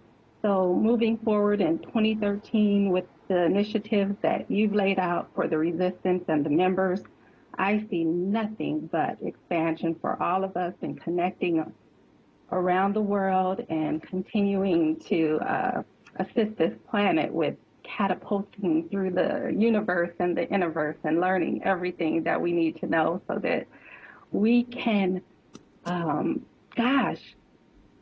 visit these other planets, whether it's in our dream or in our actuality. We're doing it, and I'm proud of you, and I'm here by you. I'm committed, and I have your back 100%. Me and my husband, we're on board. Resistance 2013, Bakersfield, here we go. I do definitely appreciate that, Keyshawn. It's definitely wonderful to hear. And that's, I really just want to send that energy to everyone, just as far as, understanding that there's really no limits to this. Like before, when a person says there's no limits, like sometimes, especially earlier in life, 10, 15 years ago, you're fired up, and you're about to engage in something. And then someone says, hey man, how high can we really go? And then you're like, there's no limits. And that's, of course, spoken from a mind that doesn't even understand what the limitations are and how far you can really go more than anything. And so now we've been able to, like you said, make a huge understand or retrospection within ourselves and say, okay, now I can see why I haven't been expanding in certain areas, because there's been certain things that I've been, subscribing to for a prolonged period of time that I'm now discovering has been what's been holding me back. And then, so once we choose to remove ourselves from that, it's almost like we see the benefits from it in real time. And of course, with 2012, I believe it just put across a level of energy that everyone was kind of experiencing the same thing around the same time in their own version and their own microcosmic version of it. And so us being able to deliver information to each other was like a big assistance to us all understanding how to expand. Like even right now, like this is, again, one of the lowest points of the solar energy here on this planet, which of course is masculine and feminine. So there is, of course, a feeling overall with the winter and the Santa Claus and then the situation that happened in December. There has been this overall feeling, especially after 2012. Excuse me. I mean, the biggest thing, December the 21st, was a big. Everyone was kind of like wishing that something bad didn't happen. So just that whole kind of frequency, you could see that that has a lot to do with the end of the year generally. But we've turned it around into something entirely different. And that's what I really wanted to show, even though I wasn't able to do it with the Pearl Trees today, because I was aware of the bandwidth issues that we may have before we started. But just showing individuals how this is what the world's been going through, meaning this is what they're engaging in. And then on the next level, though, this is what we're doing, meaning that this is, you know, instead of us absorbing all of this information about all this negativity, what we're doing is we're actually getting to the bottom of it, and we're solving it, and then we're putting it away, and then we're expanding. So that's definitely something that I would say this year has been a propelling point for all of us. And like I said, I definitely want to say thank you for also being involved, because that, of course, makes me always see everyone, like, just so everyone knows, like, every day that I wake up, I see all the people that have been involved in the resistance up until this point. And I also feel definitely a responsibility in making sure that we get the next level of information and the next level of expansion. So that's what I believe I've brought everyone to this year, and we've all come together in many areas, which is something that we can all utilize that can get us to that next level. So yeah, that's the big thing. Like, I think right now to create something genuine is a big task. And so we've been tasked very big for the last 3 or 4 years just to keep it real. And that's, people need to understand it's just difficult. Like, you see people with ads up on their site, and, you know, asking for money all the time, and charging for the knowledge. And, you know, we've been able to keep this thing going for 3 years without really having to do that. We do have some supporters that have been with us, and of course I'm working all the time over here and putting it into it, and it's really bought out something that we can all call ours. So that's one thing about the resistance, is it's functioning like a family. And in 2013, I hope to do that more, since we have so much family that's not necessarily living in the same compound, or everyone is like staying in the same place, but more so that everyone is virtual. So being able to tie people in virtually more, so that they also meet people that are in their area, is a big part of this, like I said, this 2013 expansion. So is there any more people that want to come forth and say anything? Yeah, I'd like to see if you can hear me. We can hear you clear. Yeah, wicked, man. Yeah, my name's Chris. I'm based in London, Peckham. I'm like 30 minutes away from Piccadilly, Oxford Circus and that. Tomorrow's New Year's Eve, and we're going to go to, me and my boy Smokey, who's been a resistance as well, we're going to go to Leytonstone. And I know the places on Leylands and things like that, so we're really looking to conduct somewhat of our own rituals, because my understanding, that's what the negative factions do on Leylands. They just do it for negative. And I was wondering, you know, if you had any views or advice in terms of what you might do on some of these Leylands, or if it's even worth doing anything on these Leylands to, you know, to kind of tilt the balance in terms of pushing energy that we have within ourselves for the betterment of mankind and the planet. Sure. I mean, I could definitely comment on, you know, just, you know, the entire ley line situation, but, you know, just understanding that each ley line is actually calibrated to a specific kind of energy, because what you have going on within every city is you have a microcosmic androgen built, meaning it's, you can say a man, so we'll just use that term. So you have a microcosmic man built as a city, and this is why you have a downtown, you have an uptown. And so if you notice, and then every major city or every major country has a naval point, and this of course is where you would need to locate first, which is the naval point of the area that you're actually in. And you could generally find it pretty easy, because there'll be an obelisk stuck in it. And so understand that how this blueprint works, once again, is there's these microcosmic mans built in the streets on multiple levels everywhere that you are. And the major ones, the naval point, and then spread out from there to how a body is laid out, you will find put in the cities, and generally there'll be monuments of some nature there. And then once you identify how the body is laid out, because remember, this is not just like, okay, let's just go over here and try this. There's a lot of specifics to this. But once you figure out how the body is laid out, then it's a simple chart of understanding how the colors correspond to the chakra center of the body. And this, of course, is very easy. Darker below is like brownish color, and all the way up it gets to almost to where it's clear, but basically purple in that color when it's in the high, and that's why the crown chakra is like the color purple, etc.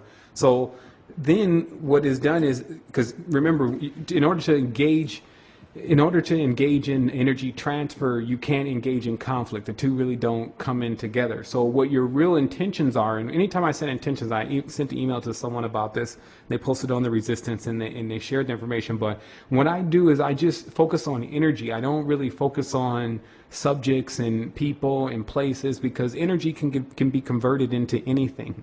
So if you ever want to know how to quiet your mind from trying to go into some type of ritualistic projection of what it thinks it was to obtain, you can really silence it by simply just pulling energy from yourself in the future when you've already discovered pure energy.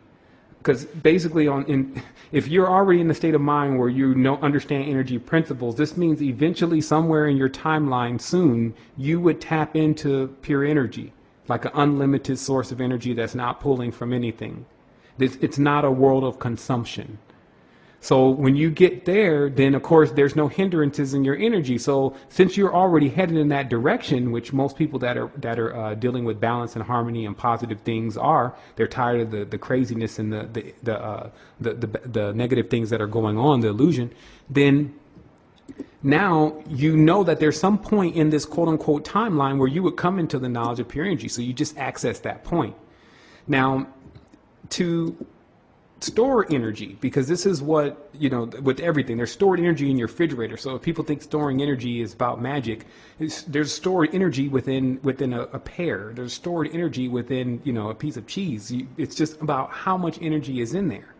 So what crystals really do is they store energy. So once you figure out what color is there, you place the crystal there. The crystal then absorbs the energy, and this is why they would always consider the moon with all of these kind of things, because the moon determines whether it's going to pull energy out of it or push energy into it. That's it. The moon's is a magnet. It's either it's a north or a south pole, so it's either going in or coming out. So depending on the phase of what you're trying to do, then the corresponding crystal is placed there, and then it stores the energy of what you're trying to do. And so that's the dynamics of it now. And what you would do with the energy that you've now stored from, this is basically an unlimited amount of energy. It's not like an electricity plant where there's only a certain amount of kilojoules that they can push out.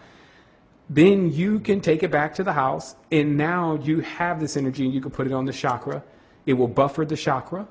Then this energy, once buffering the chakra and activating to certain degrees and certain levels that chakra, you then start doing things with that chakra. Some people don't even know what they're doing with the chakra, but in most cases they're out servicing a level of humanity. And what I mean by some people don't know what they're doing, knowing what they're doing with the chakra when it's charged up, is think about this. If the higher chakra is charged up because it's been on amethyst all day, do you still know, because you're not necessarily all the time in your crown chakra state, what you're doing? No, you can see most of your crown chakra state when you go to sleep. So this is how, when you come into full enlightenment, because there is definitely a full enlightenment, you're actually perceptive of what each of your centers of your body are doing. There's no one basically that's doing things that you don't know what they're doing inside of your body.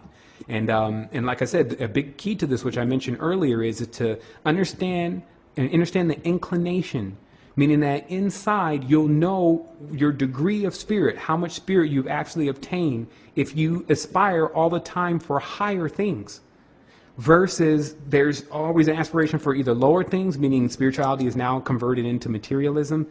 And that happens, of course, when you want to engage in some type of warcraft, which is actually the name of the game. When you want to engage in warcraft with the energy, or you want to utilize the energy to get something material.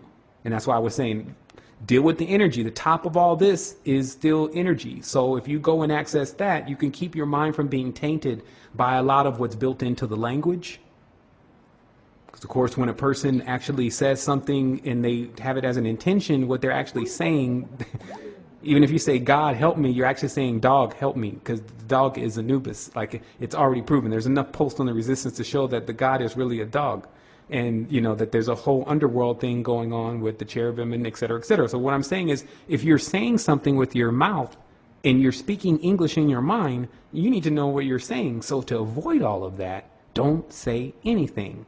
Because you need to tap into the language that is before speech. And there is a language used for speech, of course. It's thought. And so this is where this is how you can really get a vivid benefit from what you're doing. Other than that, you'll go and you'll do some things and you just hope it works. There'll be no real confirmation that something actually happened. To get a real confirmation of something going on, you just deal with yourself. And that's what I really have to share on that. So I can see you're definitely on the right path. Know that, again, there's the microcosmic man, or it's called Cadman. The reason why I call it the microcosmic man is because that's what most people see it as in terminology. So if you're looking for that somewhere else to cross-reference it, but it's a Cadman, it's an androgynon. It's not a man or a woman, because both generative principles have been built, meaning in these microcosmic designs, there's actually a womb. And that womb is generally positioned by a lodge or inside of a lodge in the area that they call the holiest of holies. They create a physical version of the womb. And now this is very interesting, because when we get into this, we find that a lot of this can be applied, as you see, within the feng shui, but it would be a new type of level of feng shui. It can be applied within the house. And this is what Dan Winter was talking about, of trying to work with your house to make it spiral, to make the energy actually spiral within the house, to douse the magnetic lines, meaning understanding where the magnetic channels are in your house, so that when you lay down and you go to sleep, that that when your astral travel goes, that you go through the channel that is there. And so there's these type of what I call realm dynamics, and that's why I showed, and I'll show it again, the frequency tables, because we spent a lot of time, and it was definitely necessary, but we spent a lot of time this year talking about the occult and all the rest of what that entails. But while I was also learning that, I was also seeing the universal knowledge. And it's just unfortunate that we had to get through the occult before we got to the universal knowledge, especially with the zoomorphication of all the knowledge, but meaning turning what is energy into an actual animal-like symbol, and then somebody has to now interpret what the animal-like symbol really means according to energy without worshiping the animal. So we've had to go through all of that, but this is where now we're at with as far as being able to apply the vibrations and tones. And what I will say is that I started to just notice something very interesting with the solfeggio, and then this 528 being the actual center frequency. And this, of course, it sounds like it doesn't have anything to do with what you're talking about, but it has everything to do with what you're talking about. When they use these systems of, like, let's say, for instance, seven chakra centers, it's more of a 7 belief system than it is 7 chakra systems. Same thing with a 9 chakra center. It's more of a 9 belief system than there's 9 chakra centers, because there's as many chakra centers as the points in the sky, which is the same thing you would see on a map of the Chinese acupressure. So remember, this microcosmic man that's built in your city actually has acupressure points. So at each point, there could be a stop sign, there could be a news post, a mailbox post, but each of these posts are poked into some of the ley lines. So instead of having to go downtown, what I'm telling you is, instead of having to go downtown to where you would perceive the major chakra center is, you can map out where the one is right where you are. Because here's how emanations are built, and this is something that I'm glad I got a chance to share, because I said I was going to share this information.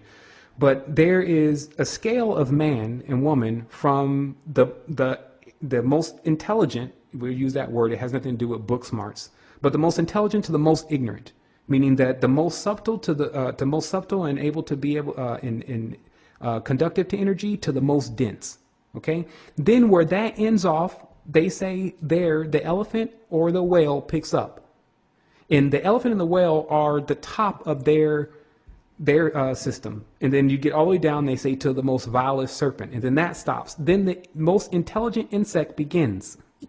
But each of these levels are actually microcosmic images of each other. Meaning that no matter how complex the well may be, you can lay the well's spiritual system over the top of an ant. So see that also in your physical reality, that no matter how big the macrocosmic perspective may be, you can build one right in your room.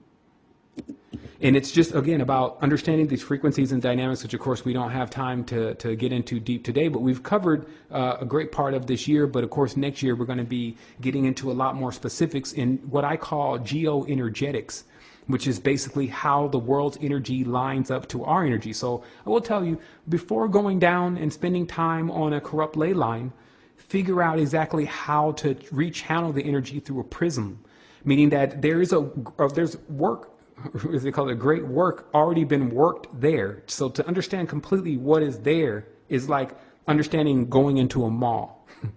A mall generally is configured by an architect. The architect is generally initiated.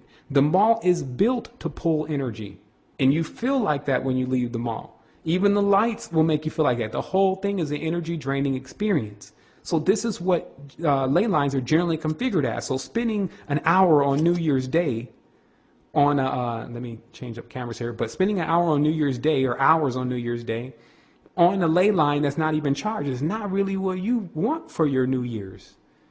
So that's what I was saying about also, like, see, they're playing this big game that they've uncovered something that's so massive and so powerful. But in reality, it's only the knowledge of it that's massive and powerful. Once the work is actually accomplished, then the work is for them. Meaning that if you go and go down there, the energy and how it's moving is moving towards them. So regardless of whether you're working your craft or doing what you're doing, your energy is still going to go into them until you fully understand what you're doing.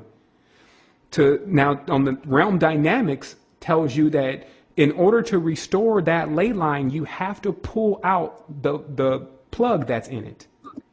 So whatever type of monument is there, it has to be brought up. So, of course, you're not going to go downtown and pull up one of these people's monuments and not go to jail right away. So still understand what's actually happening. But that's the physical level. Now, on the spiritual level, which if you become equipped enough, you can also do that on the spiritual level. You can basically open up that ley line as if you were releasing an acupuncture needle.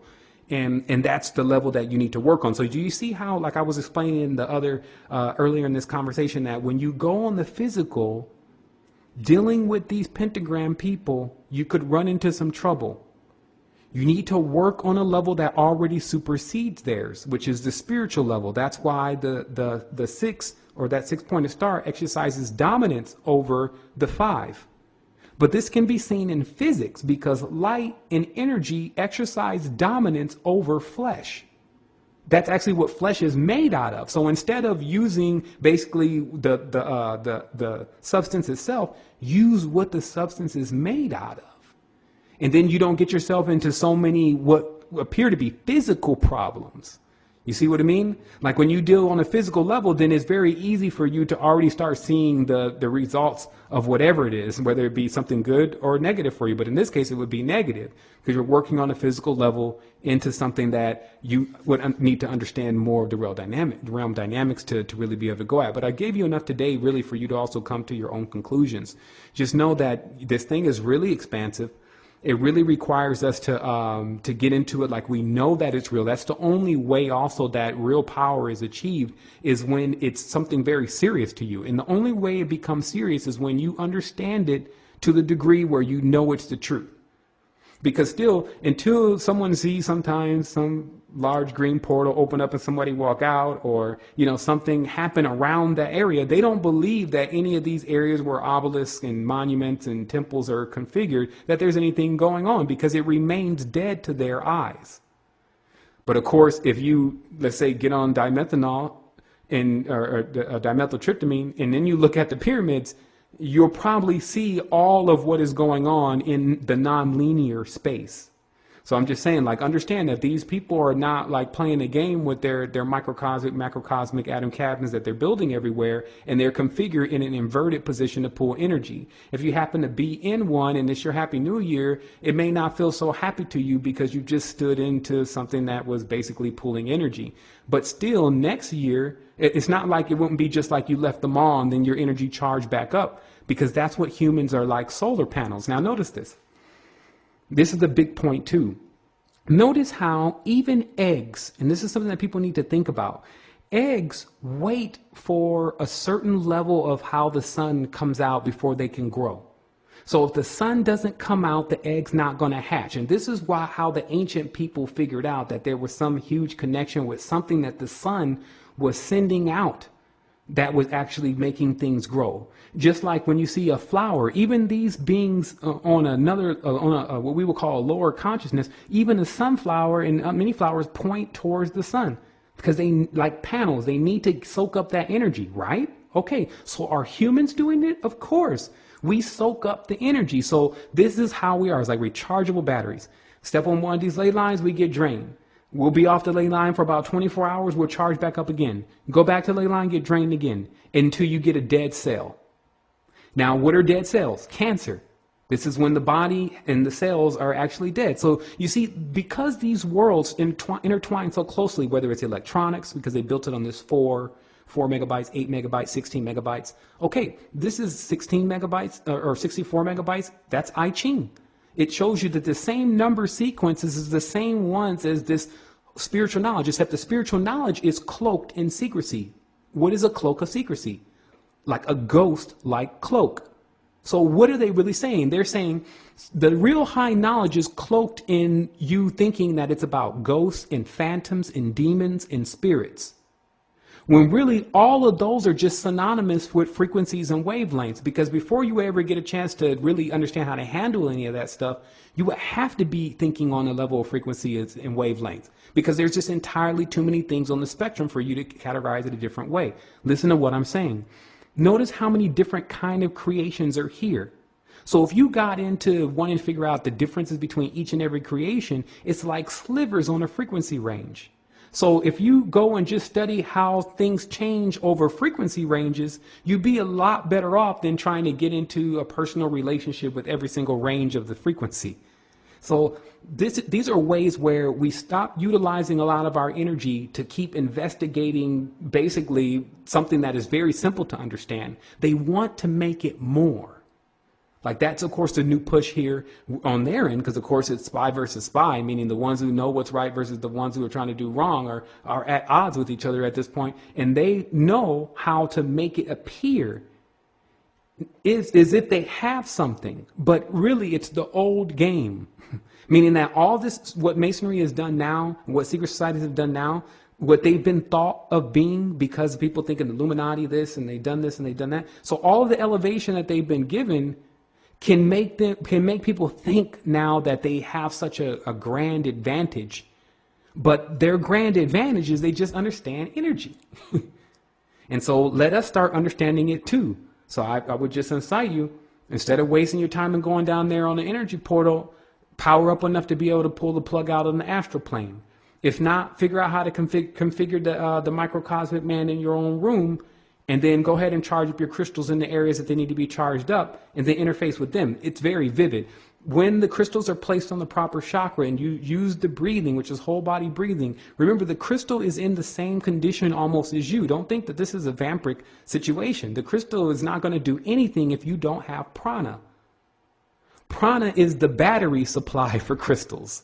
Anything organic, it doesn't use electricity to charge it up. Try to put electricity into a plant. It'll kill the plant. But use prana, which people have done, and they've held the plant, and then they watch the plant begin to grow, because that is the energy level for the plant. Now, see how we've been converted from basically prana, which is energy that powers organic life, can make trees dance and talk, to electricity, which basically only does stuff for the electronic devices that we can get from them. So once again, because it's all a prana game, forget the word energy now, because that has a lot to do with electricity. Anything to do with the E, which is a trident. So what happens is that when you move into prana, now that's actually the control point. Now, instead of dealing with just flesh, you've now moved into spirit. Because you're not dealing with inorganic. Sorry, Sevan, is prana, is that chi? Exactly.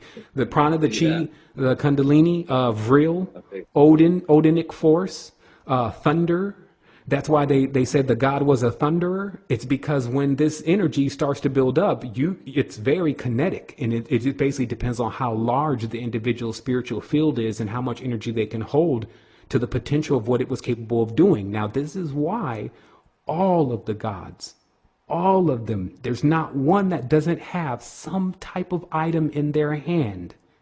It's either a trident, a ankh, a cross, a real rod, a dorje, a bell, a sword, or what do you call that? A scepter. It's something they always have in their hand, and there's a reason why. It's because of the focus.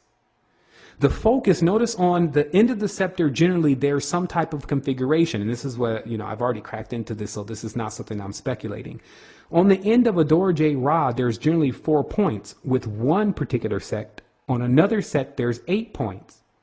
Then on other symbols like the obelisk, the obelisk is 1 again, and then the staff of Set, there's different kind of geometry there, and it's because these are the focal points. So whatever the one that's welding this staff is going to send out this pranic energy, it's going to still go out in the configuration of the end of the staff. Because when you use your hand, and there's something about this also, that when you use your hand to do things with spiritual power, it can only encompass what is under the 5. Meaning the way that your hand was built, it's a very powerful tool, but it only has, when you're using your hands, a certain level of things that it can do. That's why we created tools. Notice how we can't take a wrench out of a tire with our hand. It's not going to happen. So we created a tool. But what is a tool? A hex. It's a hex screw. So this is the tool that we use to now take off screws. So you see, it's all built into reality. This was the only way that they could make the reality seem real enough. And what I mean by that is that, yes, this is a created world, but aren't all worlds created? When are we going to get to a world that hasn't been created? Would it even be called a world, or will we just be standing on blackness? So people need to see, look, this is a created world because it was created. We're like dogs chasing our tails here by not just saying what is going on. The moon, of course, is synonymous with death because people don't think that there's life up on the moon. Not because the moon is alive or dead. The moon, of course, generates a magnetic energy at its full cycles, really high. But is there life on the moon? If I ask just the general person, is there someone living up there? They say no. So in their mind, the moon is synonymous with death. So do you see how these little type of what I call a real Jedi mind trick changes your energy? If you think on is really on, but it's off, then that's it. It's enough. And that's why I was saying earlier about looking at everything that we do just a little bit closer. Because when we start dealing with these kind of universal sciences, if you want to use that term, it's very specific. And this is one thing that I will say that these controllers seem to have figured out how to manage better than us, is getting right to the point. And that's the main thing, getting right to the point and getting to the specifics, but also having the diligence to be able to see the thing through. Because notice when you start dealing with specifics, now you got to go and read this book. Or now you got to go and do this meditation in order to get the specifics. And it's then your focus, like how long you can actually complete it. I mean, how long you can actually stay at it before it's complete. So what does that have anything to do? What does that have anything to do with? That has to do with whether you really want the intention that you're expecting to get. So that's what I want to tell people with this whole resolution thing. Do you really want the intention that you're expecting to get? Because if you do, you can pull energy from it now. It will make you completely excited every time you think about it. You'll push for that because you think it's possible. But if you don't think it's possible, it's like, okay, I guess I'm going to start working out this year. And there's nothing, it seems like you're going to go uphill now. It's not something like, yeah, I'm going to start working out this year. There's a difference. And this is how a person really knows, do you really want to see the benefits behind when you work out? Or is it just that it's somebody else that you want to see how you look when you work out? I mean, which one is it? And so we get to the answer to this stuff very fast. And so the next thing for us to do is start making resolutions of things that we really want to see. And then start going to the people that you know that can get you there. Now, we have a whole bunch of them in the resistance site, meaning that I don't really understand anything that I can't do at this point. It's just about how many people can I get with me to resolve the situation fast enough. Meaning I know how to penetrate every single level of the spectrum of spheres that are around us at least. But it's not a one man's job. It never was. Like, it's not something that one person can do, but it's also not something that a bunch of people can do that are not organized. So you see how that kind of for better lack of words, like makes it for everyone. Like, everything sound like we could do it all the way up until this point until I say, oh, but we got to be organized and we got to go together. Oh man, not that again. I got to be together. That was the trick with this thing. Somehow when they convinced us to divide, until we come back together again, we'll always be dealing with some variation of this. And it's just, it's crazy because it would be an immense task if you wanted to start thinking about bringing people, everyone together. But I think that again is the big resolution that will actually equal at least you getting yourself together and the others that are around you. Start thinking about bringing this entire thing together and how it could be done. And it's possible, because everything that it can be thought of that is a problem has its solutions to it. So I won't get, drag this thing out any longer than that and just explaining. Still see that what we did discover in spirituality, it wasn't all a wash, but we discovered that it was limitless. and then we also discovered anyone putting a limit on it was the problem. And that's what the whole uncovering with the gods, because they put limits on things. There's Eve angels. There's only so much you can get. There's only so much you can really be. Mainly, you can never be more powerful than the God. This is the whole sham. Outside of that, they tell you you're limitless. We already took off. Like, if you don't start running down, you'll never catch us. Pure energy. We're not sitting back waiting around to collect energy from people praising us about something that we created. Notice the difference between the energy. Most people, that when they create something, they want everyone to sit there and bask. Oh, you did it. You did the greatest. That wastes time. You need to be going to create other things. So, of course, you would know that that's how those that are moving in the right direction, they will be like. So this means that they already took off. And the longer that you take to even think about it, the further they get away. What I did personally is because remember, you can travel light speed through your mind. I changed my frequency, and it put me close enough to the frequency of what's supposed to be done right, so that it, through gravity, pulls me closer to it. I go into full reality regardless. Everyone does. But it's just like, once you get into something's, what would I say, the gravitational pull of something, get into the gravitational pull of wholeness. Get into the gravitational pull of full understanding of total reality, because you have a date with it.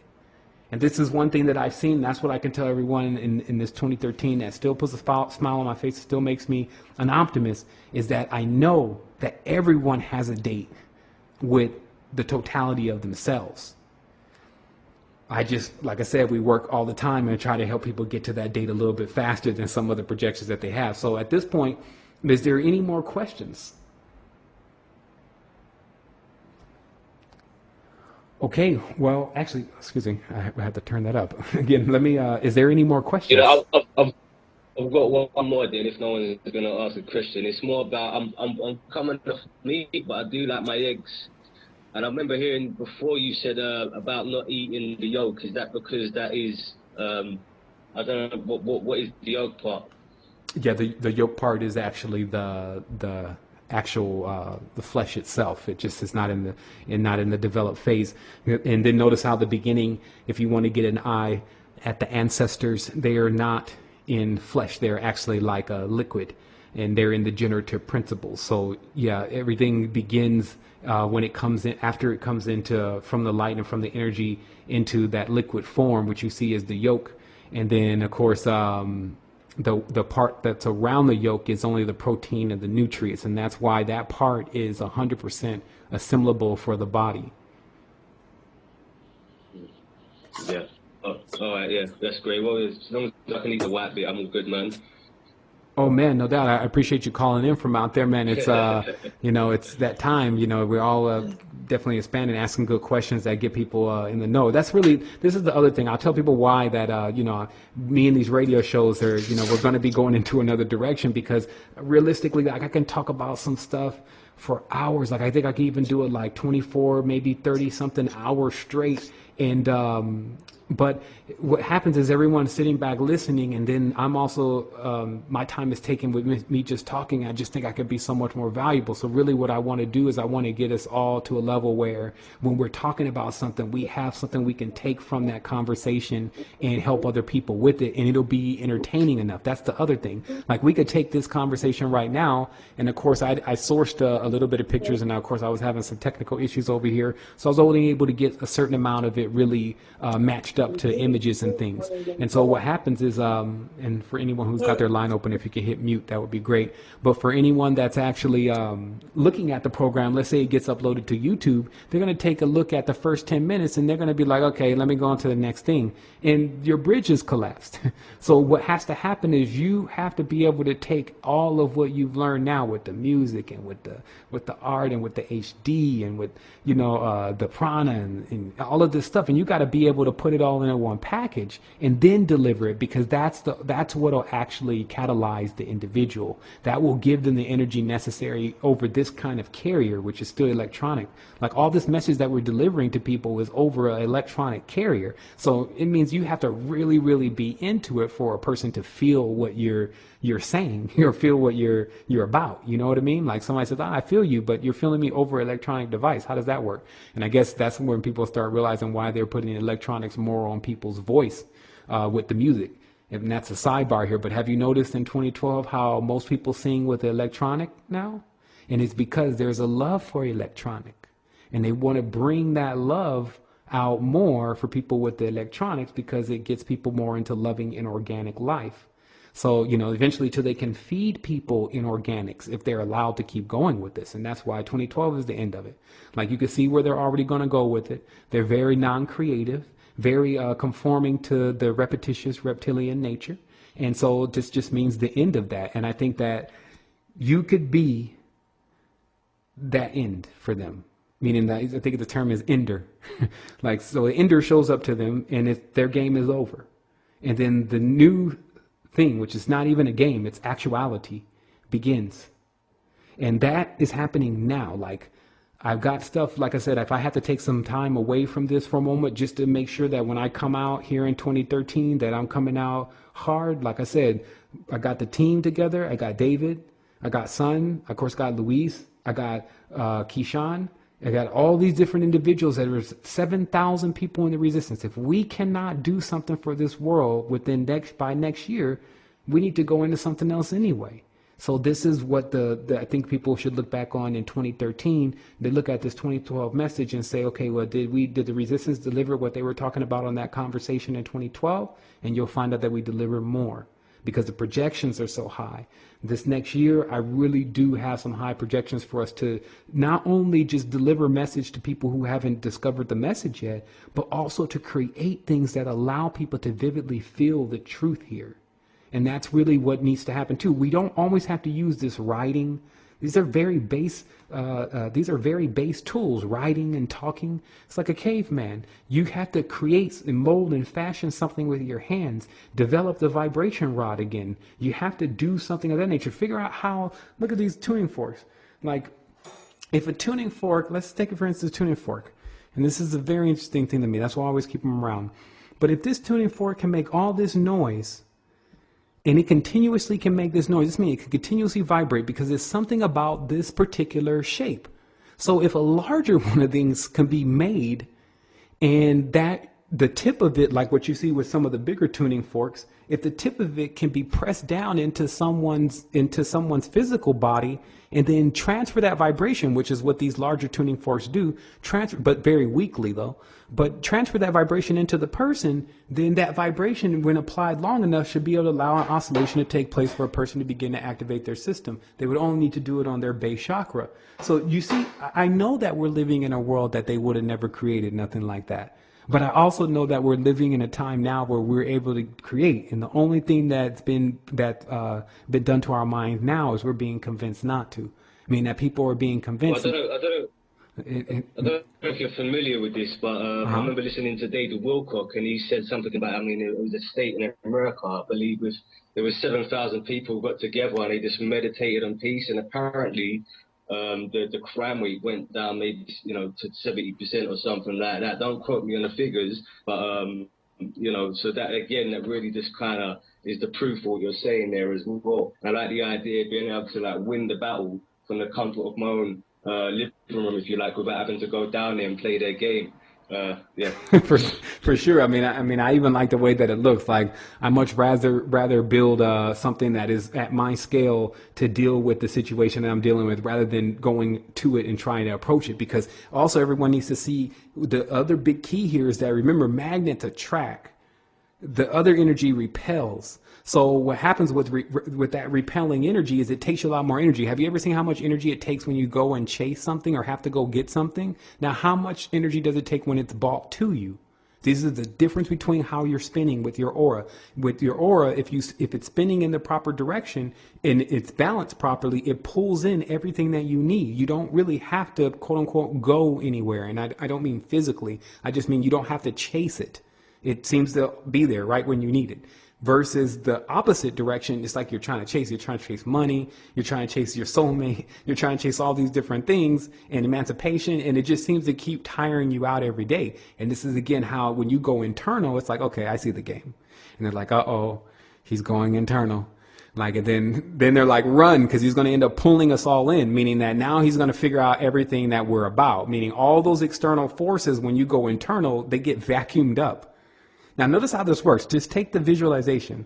All of these external forces, devils, Lucifers, the entire gambit, as long as you're on the external, seeing this all as external beings, and you're chasing this knowledge, etc., then they're just having a field day, and it's just having a field day. But the moment that you sit down and you go inside, I'm sure they're scared.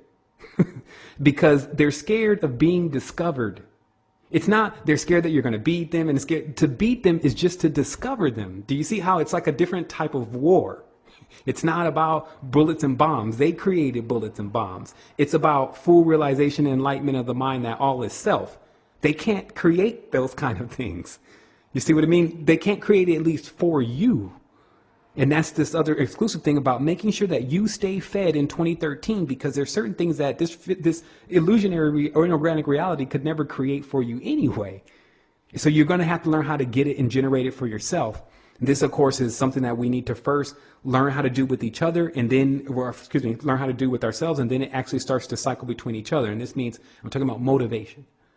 Like the motivation that it actually takes when people are charged up and motivating each other. You guys will see once the resistance comes together on the physical, the level of motivation that has to be in that reality. And so it's got to be so charged because we have work to do.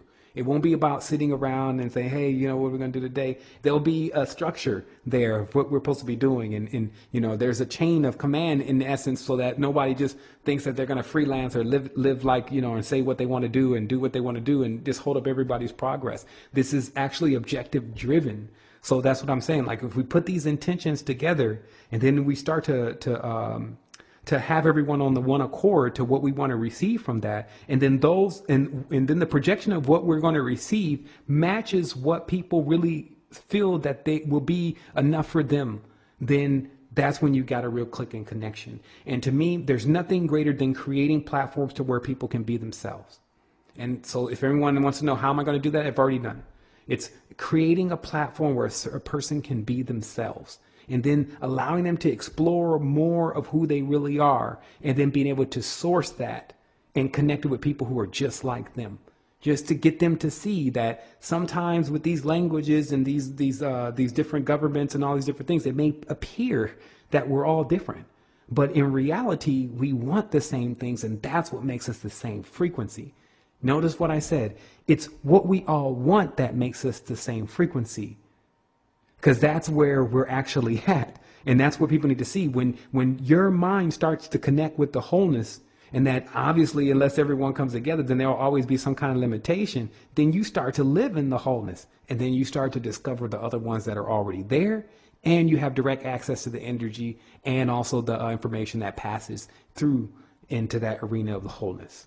So again, I guess I want to say wholeness and balance vibration to everyone. I guess we're going to have to go ahead and end it now, only because I'll keep going with it. And like I said, I'm going to see what we're going to do for tomorrow. But everyone should definitely expect, especially from me, Dave, and definitely son, Luis, I'm sure will be in there. And I definitely wanted to get Larry Solomon on. But you'll be expecting a whole lineup of new I don't even like to use the word programs anymore, but just new shows that are actually able to take you into what's going on in your real-time reality, give you tools in video format and that are loaded with a lot of multimedia and information that allows the person that you're trying to get that information to actually to absorb that properly and to know what they need to go and where they need to go.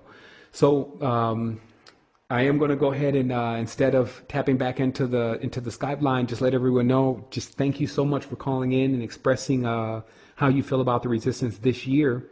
And there's much more to come. Definitely stay tuned to the site. We're going to be doing some redesigning here within the next week, since we have to kind of remove some things and put some new stuff up for 2013 anyway. So you can look for that. Also, we really want to get these groups back online, meaning doing them through the live stream, and then I'll have other people talking, so that gives me a lot more time to mess around with the equipment and get pictures sourced and things of that nature. So if people would just see, like I even have the I've been playing around with this all day, but this is actually the Epoch. It reads brain signals and things. And like I said, a lot of this stuff that I've acquired over time, it's been like at least 3 years on the path. Like I've been able to play around with it a little bit and put it down, and then I didn't really know why it was here and what it was used for. But of course, this can track brain waves and show us exactly what's causing higher brain waves or higher states of frequency through the mind. So all that is really, like I said, this 2012, and I just have a feeling that people are more interested in that and are going to be more interested in that in 2013 than they're going to be with things like the Illuminati and the prophecies and doom and destruction. So I definitely want to say thanks again, and everyone have a pleasant new year. If we're not able to link up again tomorrow, then we're definitely going to be with you next week sometime. So just look out for those notifications.